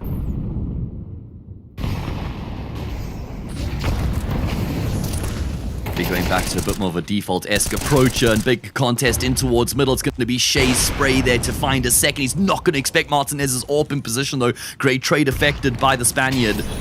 Now, Kawes has been able to cross into the left side of cave, but Martinez is not going to continue to advance in that direction. Makes sense here just to try and slow down the round a little bit after a lot of kills go back and forth. Gentlemates still have enough utility to make whatever decision they want to make. Even now we're in the mid-round here. Very wary of there being still some pushed up positions on the CT side. But right now both teams staying put. Molly in red. That might tell Red Canids that they want to try and push up and take control of that position. But it's actually not the case. Finally we're going to get a bit of information gathering though. Dropper's pushed into A main. Unfortunately, Kawes does the same, and it's straight into the crosshairs of Martinez. Yeah. You got to be doing one or the other. You can't be doing both, pushing through A main and cave. You kind of want to rely on one of those two plays to get the information. And with Drop having gone through A main, you probably got to realize that there's going to be a play being made on the opposite side of the maps. On the opposite side of the map, it's Alex who's able to get a key kill there on Rentu. And Gentlemates, once they've gotten going here in the gun rounds, they've been impossible to stop. Yeah, Drop is in a 1v3, and it's not going to happen. Martinez with a great round, and honestly, a great half overall from Gentlemates. 9-3, they put their foot to the floor, and they did not lift on this occasion. Can Red Canids prevent themselves from being run over? We'll see.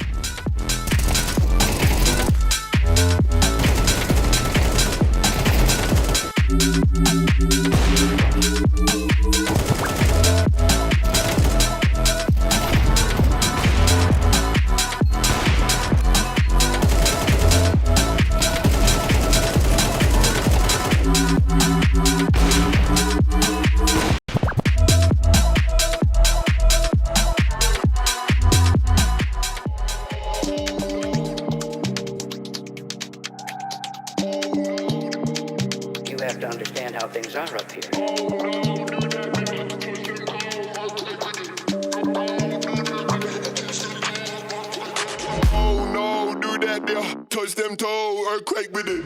No, no, do that there, touch them toe, earthquake, earthquake. Oh no, do that there, touch them toe, earthquake with it.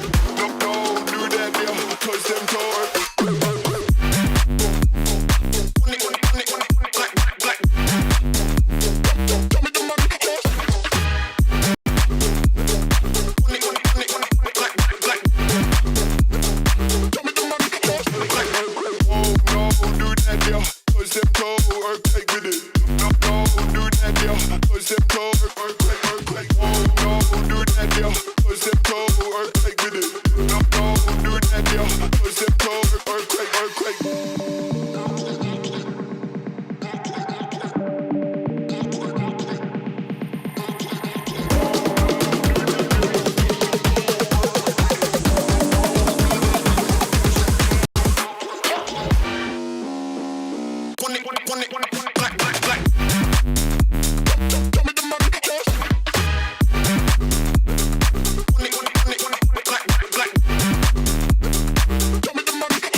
Red Canids go a little bit missing on Ancient, and Gentlemates are trying to take us to a third map decider on Overpass. They're only 4 rounds away. I'll have to see if Red Canids want to throw a bit more caution to the wind now on their T side and play super aggressive, because they've kind of got nothing to lose from here. I'm really impressed that Gentlemates have been able to bounce back the way that they did, because I was very concerned for their cause here on Ancient after what had transpired on Mirage, but they bounced back in a massive way, and they're just 4 rounds away from forcing that decider a third map with both teams' tournament lives on the line here at IEM Rio. It's our first lower bracket game, and it's absolutely delivering.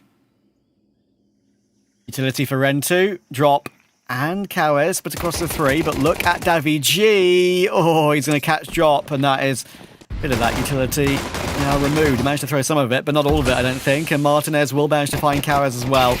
Southall's in good position. They're not ready for him on the corner of the smoke. Shay and Rinter will go down. And Davides is not long for this world.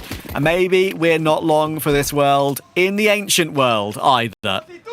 And not for much longer, that's for sure. A hell of a statement coming through from Gentlemates, flawless in the pistol to kick off the second half. If there ever was a world that we would live in where Red Canids would be able to make this ridiculous comeback happen, it surely would have required a win in the pistol.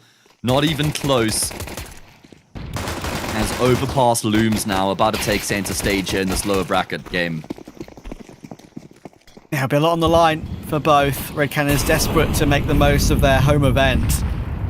Gentlemates desperate not to lose too many VRS points to a team ranked so much lower than them. Full force for Red Canids. WG almost finding one. Able to keep himself alive.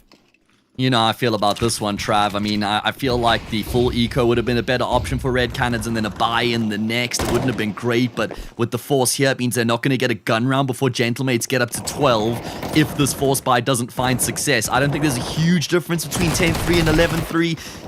Either way, see if they can find a way to put these Tech 9s to use and try and get this one across the line. They've at least gotten themselves as far as the B-bomb set, but those smoke starts to fade, and the bomb is still trapped in cave. Mopaz does such a good job to keep that player locked in there. Eventually he goes down, but he's survived long enough for his teammates to rotate across, for the util to dissipate, and leave Kawes in a really difficult 1 versus 3. Oh, he's somehow been able to spray Salsal down with the MP9. Not the easiest of SMGs to control that mid-range anymore. But 7 HP, and Davi G is already on the rotation. He's going to know exactly what's going on. He might just choose to hide behind sight. Actually doesn't, and goes down. Another great bit of control from Cowes. This is surely unwinnable still. But he's given himself a chance, and in a 1v1, you never know. Only just gets away toward Donut. Martinez tracking and tracing very quickly. And there's no kit on Martinez. And Cowes, maybe thinking he's going to be pushed, might decide to go all the way round here. He's backing off, and Martinez is pushing forward. Cowes is just not facing, and you know what? Oh, he's going all the way through Red Room, but I'm afraid he's going to get caught in the back, and there's no need for him to even take the duel because he knows there's no time for the defuse.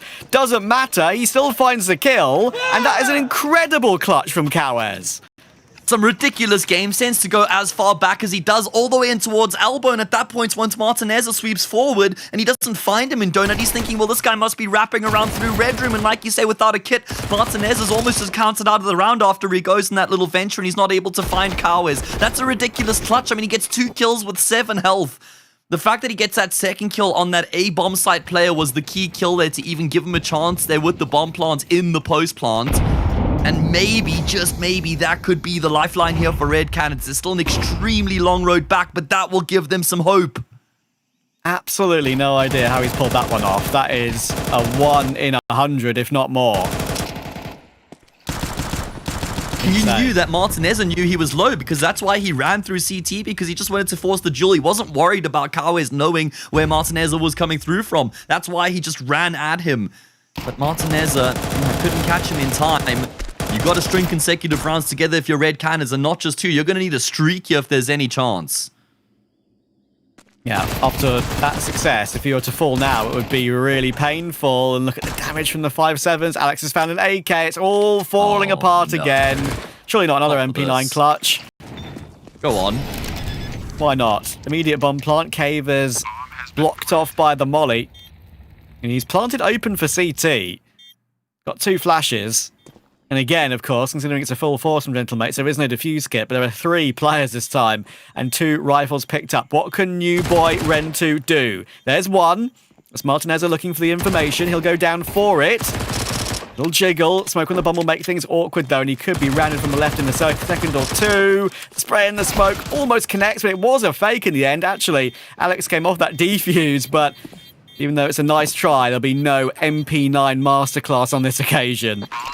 Oh, they're just going to breathe a massive sigh of relief that they haven't let another clutch slip away from them, and that one would have been way worse. That would have been a 1 versus 4.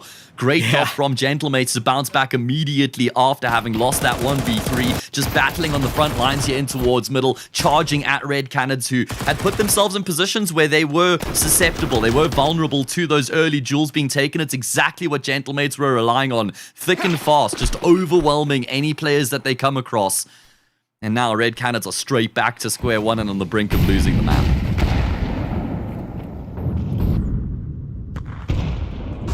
Shame for Red Canids to get caught immediately after that incredible work from Cowes. Now they're in a similar position. Sure, they've got 2 AKs this time, but looks like it is going to run it back to a faster A play. Salsor blocks the smoke a little bit, might give him a tiny gap on that left, but he's not going to play for it. Yeah, it's also going to make them very uncomfortable on the bomb site, because now it's not like they just have to try and watch them walking through into the bomb site. Gives them a much better chance of lining it up because they've got so much more room to use in Donut because that smoke had missed the mark. And it's now Rentu left alone in the clutch. He will be able to find the first. Long range tap in towards CT. Now knows where both these 2 players are playing from. Trying to isolate duels, but Davi G is going to hold on. Not this time for Rentu. And the destiny of this series to go to Overpass, I think, will be where we end up in the end. I mentioned that little gap on the left side of the smoke that Salsor managed to block. In the end, actually, putting a few bullets through it, like I was going to say, did make the difference. Right here. Yeah, it makes them super uncomfortable because, like I was saying, he could then path through that smoke and come out on the right side without anybody seeing him. He could try and come out on the left side. So it actually works out really nicely, as you highlighted. Makes it a lot easier for him to line up that spray to deny the bomb plants as well. 8 opportunities now for Gentle Mates to seal the fate of this map and take us into Overpass. And you mentioned about the economy decisions for Red Canids. Again, they're just in that position where they just got Tech 9s at the end and didn't have one proper full investment. It's a painful end to Ancient. Good chance they can catch Davy G, though. They can double swing him, and yes, it always looked like it was going to be a Tech 9 kill from that particular angle. I like that. I like the way they gamed that by just charging in towards Jag, making so much noise, and then just going back out of Jag, exiting with ferocity. Also will creep up to try and get into the mid cubby to at least make sure that they can't get into Donut with ease. There are 3 over toward B. I kind of do have a lot of information right now, but they might just realise that now. They've got space to pick up that bomb if they want to, with Red Room smoked off. But Davides has been seen in the corner by Alex. It's a good catch. Now the bomb has to fight in the middle of nowhere, again in middle, and Rentu, can he even get away? He's trying to, and he's managed it, but now they know they're going back to B. Yeah, I mean, at least for Gentlemates, they've got that intel, like you say, before the plant comes through because they thought that the player was going to head in the opposite direction. Where is that bomb plant? Only now being committed to. Well done from Martinez, holding that long line there to get the trade. It's all down to Rentu, the new boy here. At his debut S-tier event, only the 2nd LAN of his career, and he will not get past Martinez. It's Gentlemates who bounce back off the back of that loss there on Mirage to tie up the series and take us to Overpass to settle the score. Absolutely non-negotiable. Blown out of the water on Ancient by Gentlemates, who bounced back in a big way. I mean, they didn't have the best time in Mirage either, so both teams have won their own map picks convincingly, as we now settle the score here at IEM Rio de Janeiro on Overpass. Can Red Canids stay alive at their home event? Can Gentlemates try and recover some sort of form? They've fallen off, of course, ever since they failed to qualify for Cologne, that little local LAN run-in. Some poor results for them, losing against all their rivals, really. And yeah, they now need to stop getting into freefall in the VRS. It does feel like that's what they're in at the moment. You're right, it's a good word to use. I mean, they've lost 5 of their past 6 best of 3s. If they lose to Red Canids, that would be the lowest ranked team here by VRS out of all of their losses. And that would be a massive blow dealt to this team. A lot of questions would be asked. It'd be quite difficult not to maybe even assess the roster at that point either way. They have got themselves a chance here on Overpass. We saw them on this map yesterday against G2, where they had a pretty torrid time, but that was against G2 on the brink of beating Vitality, so we won't read into that all that much. Completely different box of frogs altogether here against Red Canids. There we go, he's pulled it out for the first time. I mean, at least I saved it for day 2. Fair enough. Okay, 4 players working their way up long, and make it 5 once Mopoz has thrown his utility. They're going to go for a double peek, and it's not going the way of Gentlemates. Davides has gotten all 3 of them. Oh dear. So much damage on Alex and Mopoz as well. There's Drop coming in to help out, and Mopoz, when he thought he was setting up his teammates to push into this A bomb site, little did he know he'd have no help to even get there. And Red Canids get off to a great start. Yeah, they didn't win either pistol round on Ancient, but they've been able to open up favorably here on Overpass. Gentlemates going for a bit of a different approach here by going in towards long, kind of unorthodox, because obviously the Glocks don't fare too well on those longer range duels against the USPs, and we kind of saw that coming into effect. Red Canids look to try and fight Gentlemates over at long before they start to close the gap and get in towards the bomb site. Davides with a wonderful triple contributes in a big way there to get his team across the line as they open up here. Force buy back for Gentlemates despite not having gotten the bomb down. Now this is also unorthodox, Trav, because again, long range duels on a map like Overpass, Tech 9s and Mac 10 normally not going to cut it. Oh, and the lineup for Rentu is brilliant. Oh, pretty much finds 3.5 kills. That is a gorgeous hold from Rentu. He's done a great job, and that Tech 9 buy will be put to the floor in a matter of a few seconds. 4 alive, money to be boosted up, and that CT start, that knife round win in that 1v1, who knows how important that could prove to be. Yeah, just going for that grouped up play, pack-based mentality again for Gentlemates, but they get shut down emphatically by Rentu. Does a brilliant job to get 3.5 kills up close and personal with that MP9. Does a great job to find all of those frags and basically just shut down the round off the bat. Of course, winner of this will play against the loser between Falcons and Spirit. And that should be, with all due respect, a formality, right? If you can win that as either one of these two teams, your name would be spoken about a lot in the months to come.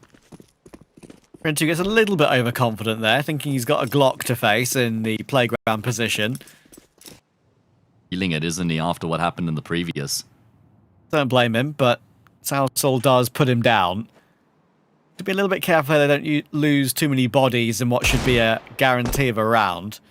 Southall has spotted the jump spot. Oh, and Davideus has gone looking in exactly the same position. That is a bit scary. 2 digs coming through. You'll know they can always turn around whatever buy you have. Shay, just try and hold carefully around bathroom at the moment. It was Cowes who got the 1 kill back from short B. I mean, to be fair, look where Cowes is now. He's kind of got full information and full control over the B side of the map. It's really A that is a little bit more concerning if one more dig shot is hit. It also does mean, though, that Red Canids can at least kind of have a bit of a better idea of what's going on here and remain with these 2 players over in towards A, but Shay only good for 1, and Dropper started to rotate away from the safe bomb site. Gentlemates have actually been able to get control. Dropper's going to try and force the issue here before they commit to the plant, but he's going to go down to Southall as well. Surely no way that Cowes can save this in the 1 versus 3. Sure, they're unarmored, but this is going to be a very difficult retake for him regardless. And with nothing on offer, he may just have to accept his fate here and call it a day. Oh, Red Canids, what have you just done? Taking too many liberties, taking too many early duels, have their heads ripped right off by those deagles, and they've paid the ultimate price. That's the sort of thing they get away with in these local South American tournaments, online or on LAN, but not at Intel Extreme Masters Rio. It's a brutal lesson, I'm afraid. And a full eco, but for 2 deagles, wins Gentlemates the round. That is going to be something which Red Canids will be disgusted at. Here's the first, the one that began it all. Davideus goes looking from exactly the same position, but it's Davi G's turn. The G beats the Deus. And now they're happy again. I'm just wondering what kind of convinced them to rotate drop off of A with Cowes being in such an advanced position and he wasn't feeling any pressure from lowers. He hadn't heard anything over towards Monster. It seemed like they just kind of missed the trick. They weren't really able to figure out what was going on. I mean, if Drop at least stayed on the A bomb site, maybe he would have had a bit more of a better chance instead of having to rotate back up once Gentlemates were all over A. At least for Red Canids, they can afford basically a full buy here with the AWP included, but they're light on util. And a big opportunity now for Gentlemates to put Red Canids on the back foot early.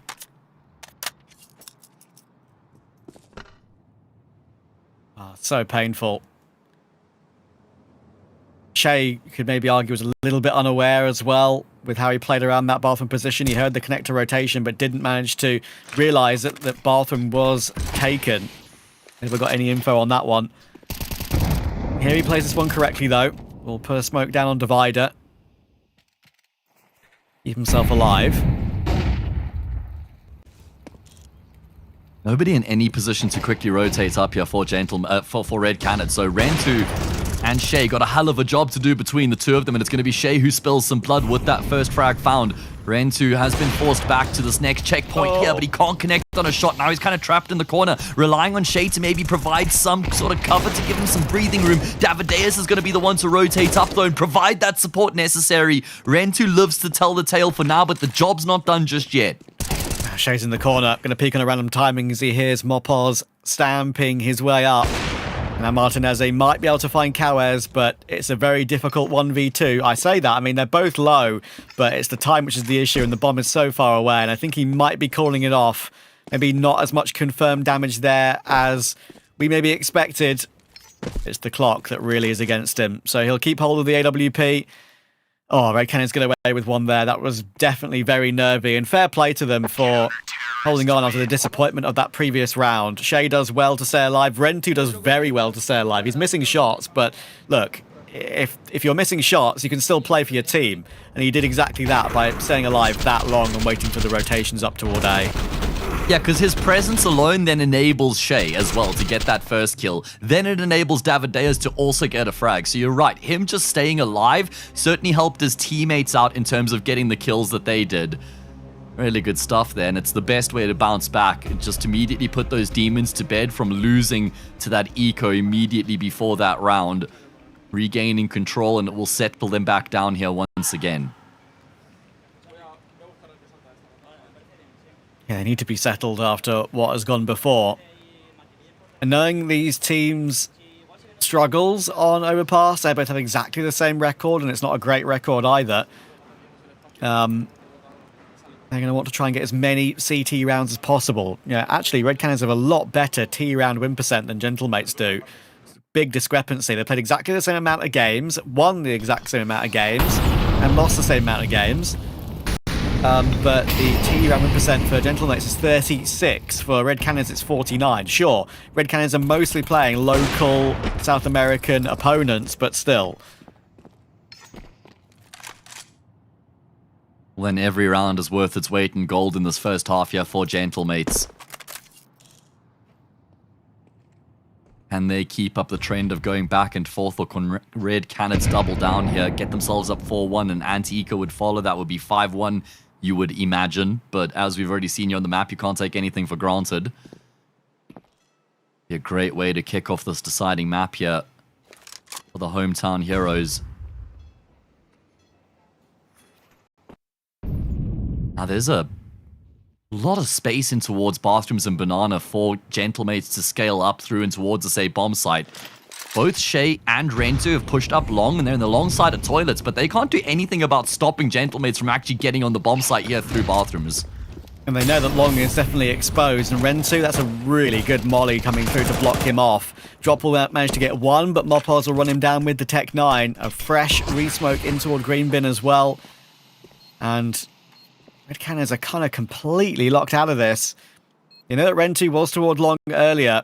He's not going to change up his position, Rentu. He needs to find impact from somewhere, but it's going to have to be, very difficult shots to be hit. There's the shadow. Oh, no. He sees WG, gets off the angle at exactly the wrong time. HE could do some damage. They're all trying to fight in toward that green bin position, and it helps out Davideus to get two. Shay will find Alex. Martinez last alive. Where is that bomb defuse? Rentu's got a kit. He needs to get on it ASAP. I think he's on it. He is on it, and Martinez will go down. They just about get away with it. Oh, only just. I was even a little bit nervy there. What could have been had Martinez hit that shot? I'm not even sure if it was on the kit carrier. If it was, I think that wins them the round. Maybe we get to see it back in the replay here. Big retake coming through from Red Canids. Just waited for that perfect opportunity to pounce. As a flurry of frags. It was super uncomfortable for Gentlemates. It's why they decided to try and fight forward in the dying stages of that retake, or I guess post-plant from their perspective. Doesn't work out for them, which means a half buy in this next round. It was pretty rough there for Rentu as well, because as he's holding that angle, he turns around to give his teammate an incendiary. That's when the peak comes through, but more on that later, because we've already got a fast exec into the speed bomb site. Mopaz so far advanced already, will find a kill and a big dink on Davideus as well. Oh, 8 HP. Now might have to take a gamble, Davideus, rather than playing a normal default position, anchoring that B bomb site. Again, there's only a Glock on Alex, but other threats in the round available. WG already up toward Divider. Drop is going to have a little bit of a glance towards Short, and they're going to see it's pretty much clear. They are going to shift over toward Long. Rentu will be the main man in task with this. He does have help coming through, though. With that information that Short is clear, they're going to give a lot of reinforcements onto this A bomb site. It's an immediate rotation for all three. They're actually going to push up. Yeah, Drop seems to have an idea, but maybe not going to realize how far forward they are. It shouldn't really be a massive problem with mostly pistols in play, and it's really well done there from Red Canids, doing exactly what they'd kind of set themselves up for, which wasn't to fight for the players when they were in long, or fight the players when they were in long, but instead deal with them once they'd come through that choke point into the bomb site.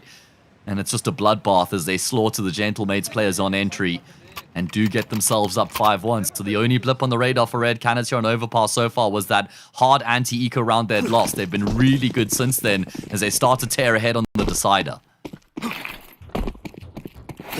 You know what the greatest teams in the world are the best at doing? Winning with their B or even C game. Vitality have found a way. They've taken G2 to map 3. Would you believe it? Oh, it looked like G2 had that one in the bag. I couldn't believe it, Trav, because it was on the T side of Inferno where they were giving Vitality so many problems. That was the half of the map. They won 1 out of 9 rounds against Gentlemates yesterday. Just shows you in Counter-Strike, nothing is a guarantee. Not even Vitality. Deep nade on toward Cowers. Actually does a lot more damage than maybe he was ready for. It explodes right in front of his face. Canids will have a look towards short, but they do have control of that position. An unknown control. Mopos is waiting on that close right angle as Davides would have looked. But we'll make some noise now. Here comes the push. Southall's going to give it a look. Might be creeping in a little bit unexpectedly here. There's plenty of counter utility coming through, but he's ahead of that Molotov and up onto the pillar already.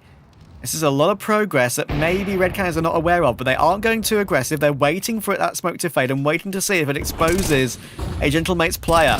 And in comes the group up. Coward still head down on barrels, and that is a bait setup that could work very nicely. He eventually gets his one, but he needs more, and it's only the one. Mopos will get that trade. 3v3. Good nade to break that smoke open on middle site. All the rotations now coming in. Drop tries to make a move by jumping on the corner of default. The Rentu's not been activated yet from CT. It allows a bomb plant to come through for Gentlemates. Yeah, they've actually done really well to navigate their way past that sticky situation. And now it's going to be pressure on Red Canids here for the retake. They've been pretty damn good in these situations throughout the map so far, and they will get the first frag initially, but then a couple kills in quick succession will regain control here for Gentlemates. It's Rentu with the AWP. He is in and amongst the thick of things. I was going to say he's basically hard committed, so no option to fall back, but he does decide just in time that that is unwinnable for him. Prioritizes keeping the AWP in play, and it's Gentlemates who will find success. I'm not sure how they've done that. I mean, there are so many good setups there for Red Canids. They didn't overpeak, as I was saying, when those smokes were up around Pillar. Gentlemates were very stalled behind those before they went for their site attack. And lots of good lines were being held by the CT side. But Coward's only getting one from his bait setup in toward the barrels. Head down, popped it up. Could have been 2. If it was 2, could have completely changed the round. He would have been alive to maybe deal with the monster player. Not to be. Feels like that was the power position that had to yield some big results for Red Canids if there's going to be any chance like you highlight. And I really like from Gentlemates that they don't start to panic in that situation where they kind of had to pause when they were in a pretty uncomfortable position, but they hold their nerve. They all kind of cross-cover one another really nicely. Mopos able to adjust there for Davides. I thought he would have been caught off for sure there from the Chilean looking to make a spicy push in the early stage of the round, but not going to work out for him. First blood drawn here by Gentlemates as they look to string consecutive rounds together for the first time here on the third map. Yeah, and a good number on T. Even if it's 4, that could very well be enough. Boost on default, because also 4 would be, you know, more than they've gotten on average previously. Rentu playing Pillar, he's got to hit a shot here. He's been whipping a lot in this map so far, and that's another bad one, or painful. Makes up for it, but it means he's exposed to short as he falls back. Now drops in a very tough position. Does get one, but he needs one more, and it's not going to happen. Alex will take him out. And Shay is already on the retreat. It's such a frustrating one for Red Canids. If they had Rentu online, look, he's a rookie. He's playing his first ever S-tier event from Red Canids Academy. He only debuted on HLTV this year. But he's missing way too many critical shots at the moment. He seems to be a volatile AWPer who likes to live fast and die young, and then sometimes finds some like ridiculous returns in rounds where he makes something out of nothing, but he's really struggling to just hit the shots that he needs to be. Nothing very stable about him so far with his AWPing here on Overpass, and that certainly has made matters quite difficult for Red Canids. He brings that X factor, which is I think what Red Canids felt like they lacked with History, where he was a little bit more of that stable AWP, but kind of hit the shots required. So it's all about that trade-off. And it's where that lack of experience could really be difficult for him to overcome these hurdles and these frustrations in the third map, right? There's no chance to reset after Overpass and come back in the next series or the next map. It's right here, right now. This is where he needs the experience on the team to just try and prop him up and get his head right. Indeed. Lots of experience around him from many other South American organizations, some permanently, of course, on the Red Canids team, and some temporarily on loan from Imperial and Payne with Cowes and Shea.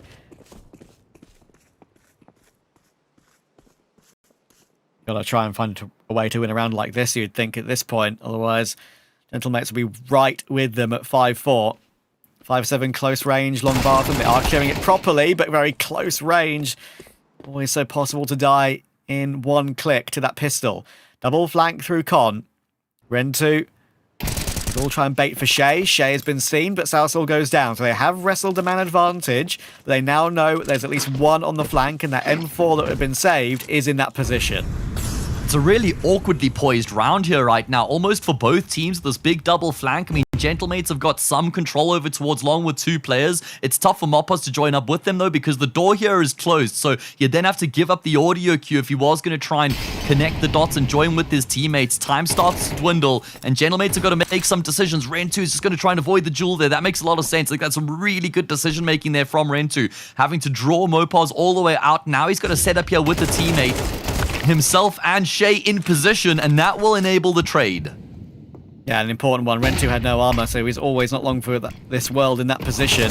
MG trying to trample up long, lots of noise being made. They think they should know all 2 players are in that long position, but look at the positioning of the Red Canids side. All 3 around front dice. Tech9 is now out for Martinez to try and make something happen. He'll commit to the bomb plant with 10 seconds. Does that lure Davides forward? It absolutely does. Now Shea needs to clutch, but Davy G has the line. That one could have gone awry so easily, but they find a way and play with great teamwork.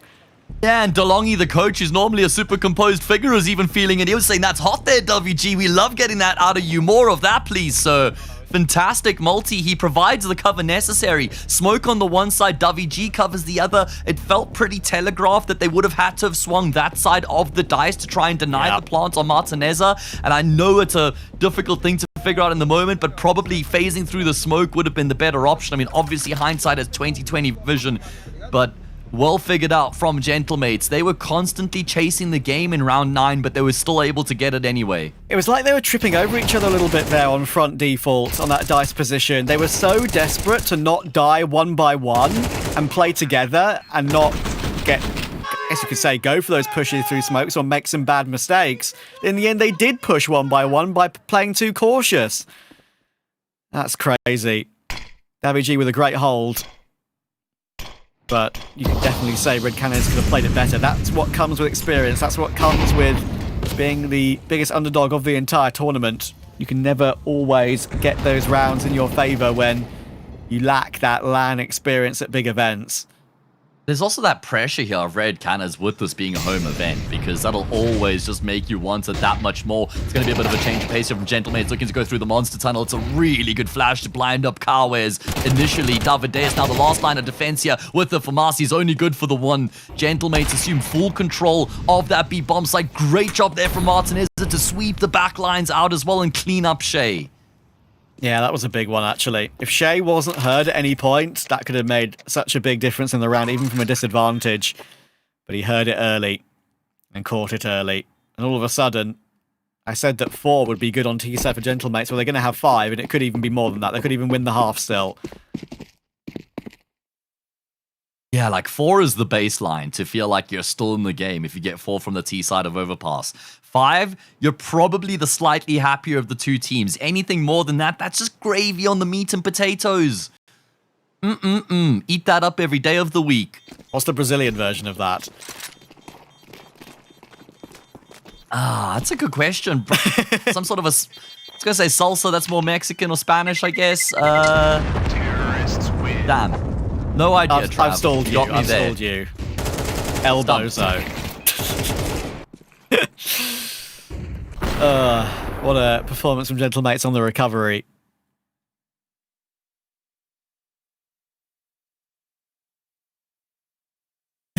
One of our observer friends, Jonas, just DM'd us and said, the Brazilian version is just more meat. I mean, fair enough, but you gotta have something there to go along with the meat, you know? Some sort of a sauce. I know. But that's your personal preference, so... No, Trav. That is an objective truth, and I will not accept anything else.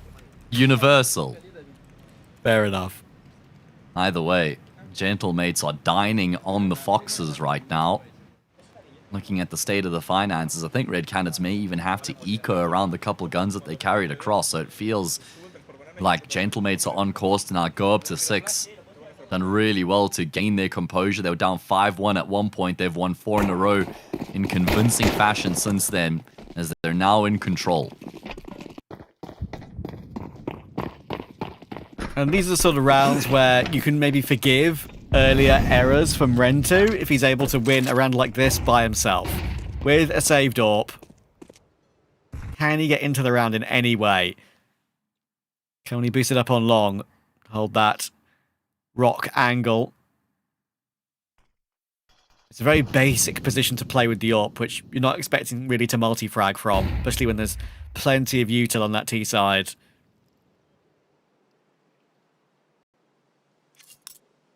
Rentu has to be him, if there's any chance. CT side overpasses an AWP's playground. Lots of long-range angles you can hold without any risk. And that is one of them. First blood drawn. We saw on Mirage and Ancient, he had that tendency of getting a kill and then immediately looking to reposition to try and catch his opponents off guard, try and get ahead of the game. It's something that was made popular a long time ago by AWPers like Kenny S, JW, Chris J. They were always super proactive in these sort of situations. It's exactly what Rentu has done here. Ahead of the game, shifts himself across towards B, and he's gotten here in time to try and affect this outcome in the round. Yeah, he's in a good position, but he missed from this position last time. He's going to try and play further forward this time, and it works out. But of course, if you push that far forward, you will be traded. Alex will take him down. There's a short battle coming through as well, which makes drop very low, but somehow he survives. I do not know how. Goodness gracious. Gets past the angle with a split second to spare, and... No. No. Shay, come on, man. That's so cheeky. When have you ever seen something like that at a big event? Look at the stare. Oh, how dare you. I love it. I love that there's just that moment, man, where you meet each other on the battleground. Shay's like, I don't want to do this to you, my boy. Please don't make me do it. And then Martinez thinks, oh, what do I even do in this moment right now? And the tension is cut with bullets. As Shay will put his boy down. Oh, that's too good, man. Love it. See that on Twitter later. See you on the highlight reels. Anyway, really important final round of this first half. Oh, and it's a great catch from Cowes from that short barrel position. Watching down the line to Martinez. They're trying to get a boost to trade it. Alex is looking for it, but Cowes is so aware of it. And Cowes will not be faced in round 12. Isn't it crazy? Oh, look at the boost for drop as well. Isn't it crazy that the little moment there with Shay and Martinez is probably the best moment of the entire game? Is it? I don't know. We've had some really sick clutches. Awesome one from Cowes on 7. I think I'd go with that one myself. Either way, this is a really good start to the round here from Red Canids, looking to try and get themselves a lead, and it's actually been a pretty solid recovery. I mean, they were in complete control at 5-1, then all of a sudden, we see a bounce back from Gentlemates, who got a streak of 4, and then it's the eco from Red Canids that stops them cold in their tracks, and this is going to be breathing a lot of life back into the game for Red Canids. If they can go 7-5, they'll be feeling a whole lot better about themselves compared to what it would have been a couple rounds back at least. Salsal and Davy G. Have we got anything left to show here? Already seen by Cowes. Big pre-fire from him. Already 2 kills in the round and feeling confident. Seeing the shadow and seeing the arms working their way through. And Salsal may get 1, but it's only 1. Davides holds on, and some light relief with that moment between Shay and Martinez to kind of lift the pressure off of Red Canids. They're only 2 in front. Gentlemates might be the happier of the 2.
One more half left in this BO3 between Red Canids and Gentlemates, and one of them, at the end of it, will be going home from Intel Extreme Masters Rio. Is it a short trip for Red Canids back to their bedrooms, or Gentlemates having to take a flight? It's time to find out. Yeah, one half of Counter-Strike left remaining between these two teams to see who will progress through to the next stage of the lower bracket. It's a weird situation where both teams will be okay, but I don't think either team's ecstatic with that halftime return. Red Canids were up 5-1 at one point. They only won 2 more rounds from there. Gentlemates were 5-all at one point in an anti-eco. They didn't win another round from there. And so now we go into the second half here with the game in the balance, and it's Martinez to draw first blood. He's not able to fall back. He's going to have to stand and bang. And bang he does to out the server. Sure, he goes down, but there's a man advantage here for his team.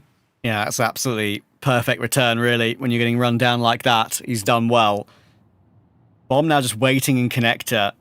It's a pause from Red Canids after that early fight to see if Gentlemates go looking for anything else. Drop is trying to check Salsal on long, and there's the information. Flash can now come through, and he can play the mind games with the peaks. But now it's a heads-up duel. That flash has been used. Drop needs this headshot, you would think. And he finds it on the jiggle. Well done. 3v3. Yeah, what's the response now from Red Canids? Because are they going to continue to commit to the original plan? It looks like they will. It's the perfect option because Gentlemates haven't really actually shifted their setup whatsoever. They will now start to push one player up low as it's a really big kill out of Alex, and now this is where the flank could become a problem, but Davy is not going to path his way around Banana. Instead, he'll go through bathrooms. Surely this will start to be considered in a few moments' time here by the T side. Window of opportunity still open for Davy, but he actually peeks into the player who's looking in his direction. He doesn't realize how close Drop is, but Davideus is down to a single point of health, and now for Davy, he just has to stay alive, wait for his teammates to join him. Drop will find the kill on the first. Smoke on the bomb. No kit on the defuse being stuck right now, so Davy just has to try and provide the cover for a straight drop and then eventually finish off the job. Oh, that's so annoying. You said he's going to try and frustrate him, but he does exactly that. That is a crazily annoying fight to have to take. It's a desk smash if ever I've seen one, because the jiggle in front bathroom back and forth, just trying to delay as much time as possible to make sure that defuse comes through. Drop is giving that round a good college try, but it's not to be. I mean, David's position, managing to find Davides, it was always going to be hard. But yeah, full control by David G in the end. And now, if Gentlemates can get off to a good start on CT side, and not lose to any crazy buys like we saw Red Canids lose to Gentlemates' couple of deagles, then there might only be one answer to this BO3. I feel like there's a weird world in which that pistol round could be one of the big determining factors in the outcome of this map now, because if Red Canids were able to win it, it would set them up really nicely on the T side. It would give them the boost that they need on a difficult half here on Overpass. You know, it would give them a chance against the Anti-Force, Anti-Eco. That could be 10-5 before they know it. Now for Gentlemates, it means they close the gap to just 1. It's the perfect way to start things off on the second half. They're on the favored side. They're only behind by a round. I think that was a really big pistol round for Gentlemates to win. Quick tech, quick council. Second round. This final half underway. Red Canids' buy is pretty decent. 2 Galils, Mac 10 times 2 and a Tech 9, and they're not holding anything back. Already a peeking towards short through the corner of that short pipe smoke. And in comes the utility. Mopod's trying to hold on for Monster. Tries to get a lineup, and it could have been more, but it's only the one. And they now know the position of at least one more player on B. Davy G stuck in water. The CT player now mollied off too, but Salsal's still able to help out against Drop.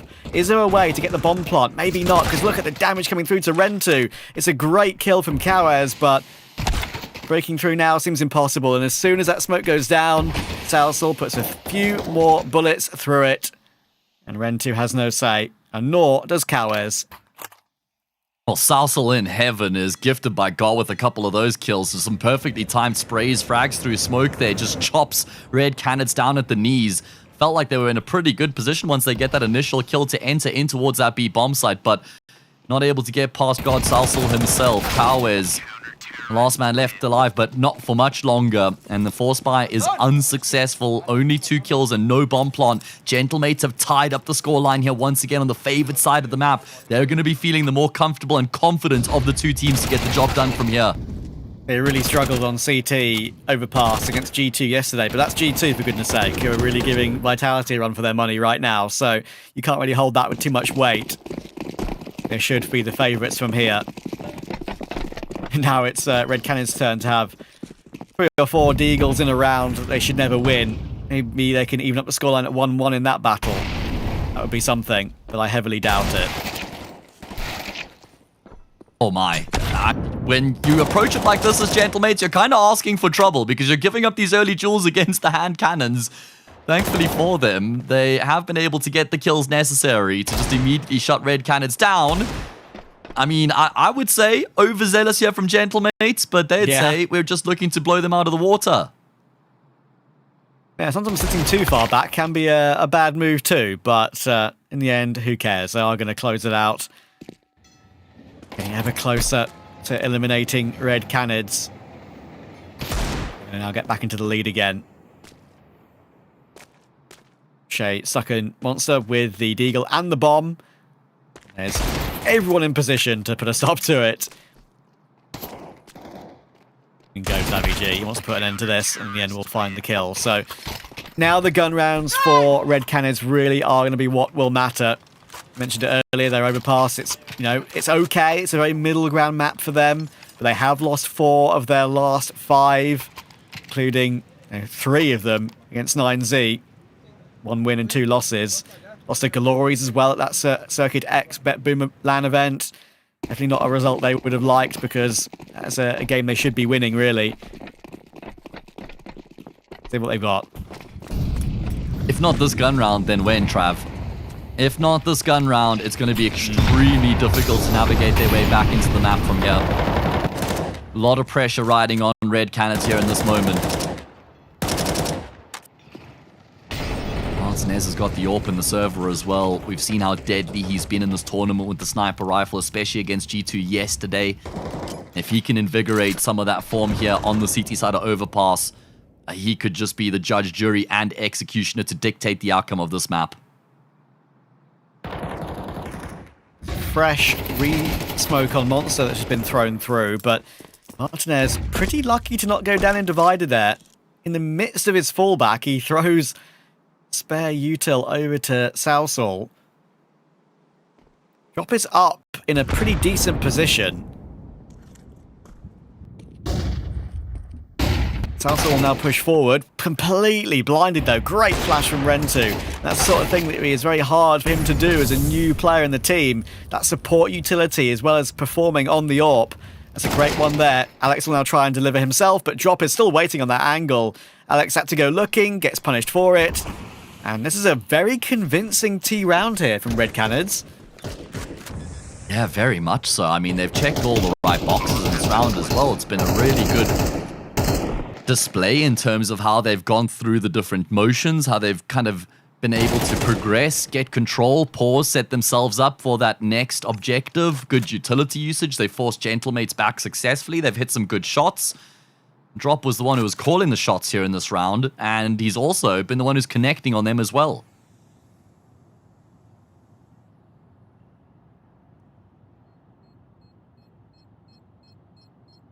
Yeah, one of the main things that has been a point of criticism for Drop's career is that in big pressure games, when he used to play for Furia and MIBR, he would really drop off individually. And I think nerves truly got the better of him in some of those big games. He's playing like this, sure, it's a, you know, only Gentlemates, but it is Intel Extreme Masters Rio playing for survival. It's a good sign. Absolutely, and I mean, that's what you need from your most experienced player on the team here. Leading from the front in more ways than one. delivering in these big moments. Scoreline tied up once again. No residual money in the bank here for Gentlemates if they lose this. All of a sudden, their problems start to compound. Because then it's 9-8, then it's 10-8, then they're on the brink once again. They've been sitting pretty and quite comfortable here at the start of the second half, but that would no longer be the case if round 17 goes against them. The Up again for Martineza. spam battle goes the way of Red Canids early. Alex down to 58. Martineza on the line. Again, decent flash to make him feel uncomfortable. Won't be able to get his pick and fall away. I think this is actually one of the things that Rentu mentioned in the interview with Harry before the games yesterday. That overpassing can just take pick, fall back, take pick, fall back. Yeah, Orpa's playground. Problem is, Martinez hasn't been able to find any impact in the early stages of the round here with the Zorps. He's almost been forced all the way back to the final checkpoint, which is deep into the A bomb site. And again, we're seeing a very similar sort of approach here from Red Canids, at least initially, but then they actually shift their focus in towards long. However, Gentlemates are kind of caught wind of this. They've shifted an extra player up into this A bomb site to pad up the defense. Salsol, only the FAMAS. And now with 35 seconds, maybe you just don't want to peek anymore if you're Gentlemates. They could be going into a bit of a crossfire. Look at the setup, it's pretty good. Salsol is not in. Martinez knows exactly what's up, but he peeks way too wide there. That's a big error. Shay will get the kill. Carez finds Salsol. Now Shay will work his way through long, and they found Davi G2. And then when Mopos tries to help, he gets deleted as well. Huge round for the Brazilians.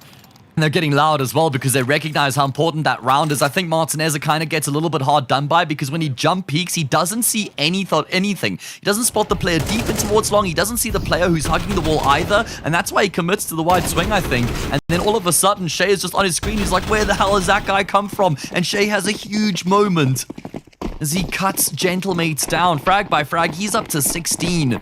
And that puts Gentlemates on the back foot here once again on this decider. Oh man, back and forth.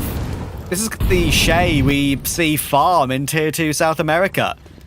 Not against a solidified Tier 2 EU team. It's a very, very good job. There's a help from everyone on Red Canids to remove the eco rush coming through. One kill apiece between Davides, Drop, and Cowes, and then Shay gets the final two to pad that number up to 18 and 9. They'll be loving it at the moment. On loan from Imperial, currently struggling are Imperial. They are not in this event. Red Canids are, and Shay is showing what he's made of. Yeah, and then some. What a moment for him to come alive on the T side of Overpass and flex his muscles with some big moments here to ramp that pressure up on their opponents. No issues whatsoever in dealing with that anti-eco. So now they've been able to get a lot of money in the bank, which is going to give them some breathing room. Means they've got the AWP here for Rentu. No sniper on the side of Martineza, who really hasn't shown up in the series the same way we saw from him against G2 yesterday. Especially on that CT side of Inferno and then the entirety of Mirage. He's right up at the bottom of the scoreline, the scoreboard, Trav, in the series with 23 kills in the previous two maps. Just 8 here on Overpass, so 31 kills across nearly 3 full maps here for Martineza is not what we're used to seeing out of him. No, it's a bit of a shame, isn't it? I mean, against G2, he was clutching, he was looking for opening picks, being successful, he was being flashy. The Martinez, we all know, G'd up for that match up against his counterpart, Spanish AWPer, Son Pius. And I'm afraid, today, it has not been the same man. Yeah, he does strike me as that type of an AWPer that when he's feeling it is when he's at his best, but if he isn't feeling it, he can maybe get in his own head a little bit, he can start to overthink some situations, he can start to get frustrated, and then they directly affect his gameplay. So he's got to find a way to come to the party here. If they lose this gun round, all of a sudden it could very realistically descend into 12-8 for Red Canids. And they're going to shift their focus. They've had a lot of success over towards the A-bomb site in the past couple of rounds. Now they flick that switch to change up the direction. Gonna try and take short though. Short control is so important and Davides is not looking for that push. And Mopos makes sure the double peak goes his way. Good incendiary and a good timing as well. Karas needs the kill, not going to get it. Flames put him off. And even more counter utility to block off Shay on short. Rentu stuck on Monster, but into Water, Pillar. Salsor is now coming to help. 20 seconds to try and make a play. They know that they can find one kill. With that smoke on mid-site, there's a chance for a plant maybe, but it's not going to happen. The two old guard members of this Gentlemates team, all the way back from those Movistar Riders days, will close out the round. Maybe even before that, right? I'm talking like Iberian family, not the Iberian soul, even back to Iberian family with like Animes and Deaths on the team. It's a good testament to their mental fortitude because they haven't just gone into a shell and haven't kind of been struggling at the weight of the occasion in that 19th round. Because if they lose that round, then they're in a really rough position. But the fact that they're still able to make plays, the fact that they're still kind of aggressing in the mid-round there with that flash play into construction was actually the difference maker because they get 2 for the price of 1. That gives them the edge in the round. And they're able to finish off the job from there to draw back within 1 round here against Red Canids. Again, they have short control.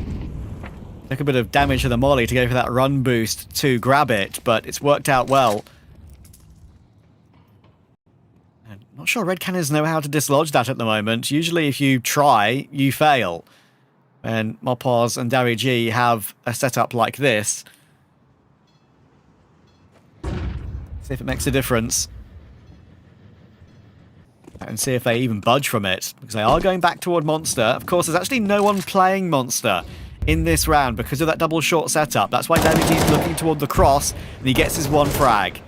He tries to drop away, and he will drop away from the presence in Connector and from Monster, but Drop is closing in, and closing in very quickly. Great headshot, and they know Mopaz is in the open. He should be overwhelmed. He will be. Shay gets the kill.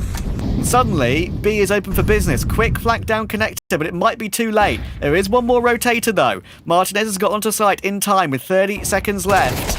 And they could still be enclosed with that double flank down con. It's now working really well for Gentlemates. Shadow advantage for Martinez. He gets 1 more kill and the 3rd. That's what they want on that CT side. Gentlemates are back in business. And you can see what it means to him immediately, that celebration. That's going to pump him up once again and get him back into this game. A Martinez a moment is what we've been calling for. And boy, does he deliver as that last line of defense over on the B bomb site. He's able to hold his own. Really well done there from Gentlemates to regain control, because it starts to look quite scary after Red Canids pressure back in towards construction. They get themselves the kill on both of those advanced T players who weren't able to get out of dodge, and that was down to the pressure from lowers. That's why Daviji couldn't cross the angle back in towards short and back onto the safety of B. So really well done there from Red Canids in that regard, but not able to finish off what they had started. I thought for sure Red Canids were in such a good position once they'd retaken short. They dealt with it so well as well. They didn't overpeak. And look at that reaction. We were talking about them being a little bit, well, maybe down in the dumps today, not really getting fired up. That was the moment to get fired up, and he absolutely took advantage of it. Fair play. And it looks like we're going to run it back pretty quick toward B here. That running Heaven Smoke is in. Again, no monster presence really for Gentlemates. They're making this difficult for themselves, it has to be said. Yeah, and they have left the side open. I'm surprised they've stacked up towards A at the start of the round, because normally you would rather start over towards B when you know you're going to really have the luxury of waiting that one out, and there's going to be a cheeky boost into Heaven coming through here. Drop with the Mac 10 is going to be in a completely unexpected position. He's solely reliant on his teammates though controlling Graffiti, because if they go down then it leaves him in a really rough spot. It's Alex who should be the victim here, and it's going to be Drop's Mac 10 that will get in on the yak. Kills continue to go back and forth, but they favor Red Canids. Salsa with a really important jewel will win that fight out. 2v2, Martinez recognized. He's got a better chance with the AK. Spray transfer does a whole lot of damage. Davideus is down to the clock. He's got no ammo, but there's no time for Sassel. It does not matter. Red Canids have won the eco. Oh my god. Can you believe it? I think Gentlemates there, I'm going to say it, I think they're guilty of getting too hyped up in that previous round and maybe just not discussing this following round as maybe as confidently and as calmly as they could have. Again, no presence on Monster, giving up the B bomb site entirely. Sure, they almost fight it back. They almost bring it back somehow. Look at this moment in toward Heaven. See the transfer come through. I didn't see it on the replay, but it was incredible that they almost got the transfer onto Davideus in water to get that round done and dusted.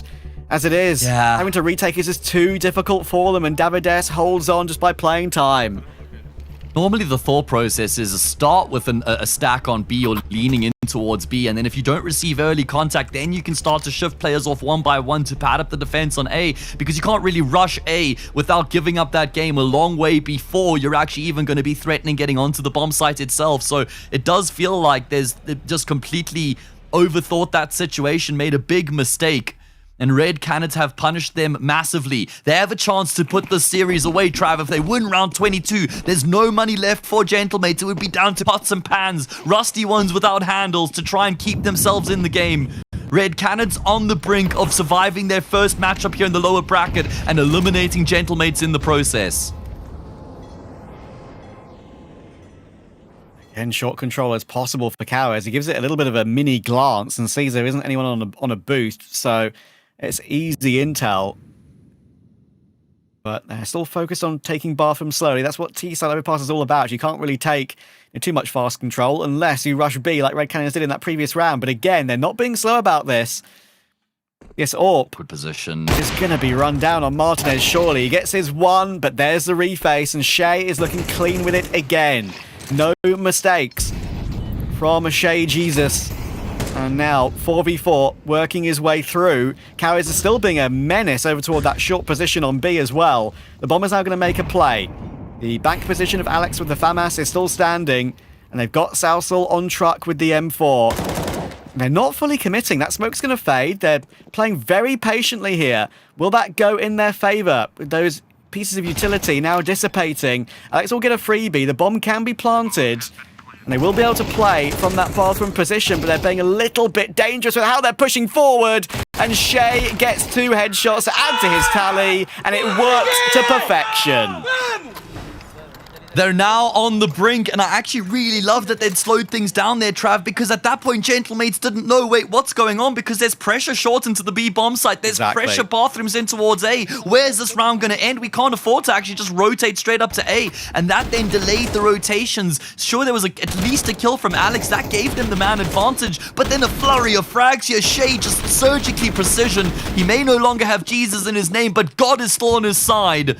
23 kills for him here, and it's a 12-10. Oh, how are Red Canids pulling this off on the unfavoured side of the map. Gentlemates, their poor season could be about to come to a crashing end. Failing to make Cologne and then going out in dead last at IEM Rio, as they struggled so much to qualify with a 5-BO3 win streak gauntlet in the lower bracket of that close qualifier to make it. Red Canids themselves having to come through the open qualifier, through the close qualifier to make it here. They're battling hard for it after how hard it took to get here. Drop good recovery. Well, yeah, exactly right, because it was the opening kill out of Salsal in lowers, but Mopaz maybe decides to hang around in construction over on short there a little bit, and that then cost him his life. Back into an even numbers game. That AK not recoverable in lowers either. MP9s and 5.7s is what they've got. Not like there's a whole lot of residual money here for Red Canids either, so if Gentlemates can find a way to win this force buy, then overtime is ripe for the taking. 35 they don't really seconds. know what's coming their way. 2 on each bomb site, and like you say, time starts to dwindle. Going for a proper execute, and look at this from Salsal. He's not wanting to take any risks against the just getting caught on an angle. He wants to go for it straight up, but he's going to get run down by Rentu. Now it's only Martinez, and he hasn't been able to find drop. He's now stuck in the corner on truck. There should surely be no way out of this, and Shea gets another kill. It's all down to Davy G, and he'll go down. It will be a Brazilian Vamos tonight. Gentlemates, sad Spanish noises. They're going home. Oh, Red Canids on the T side of overpass. The game, it looked like it had maybe gotten away from them, but there's a big injection of life with that eco round win, and Gentlemates on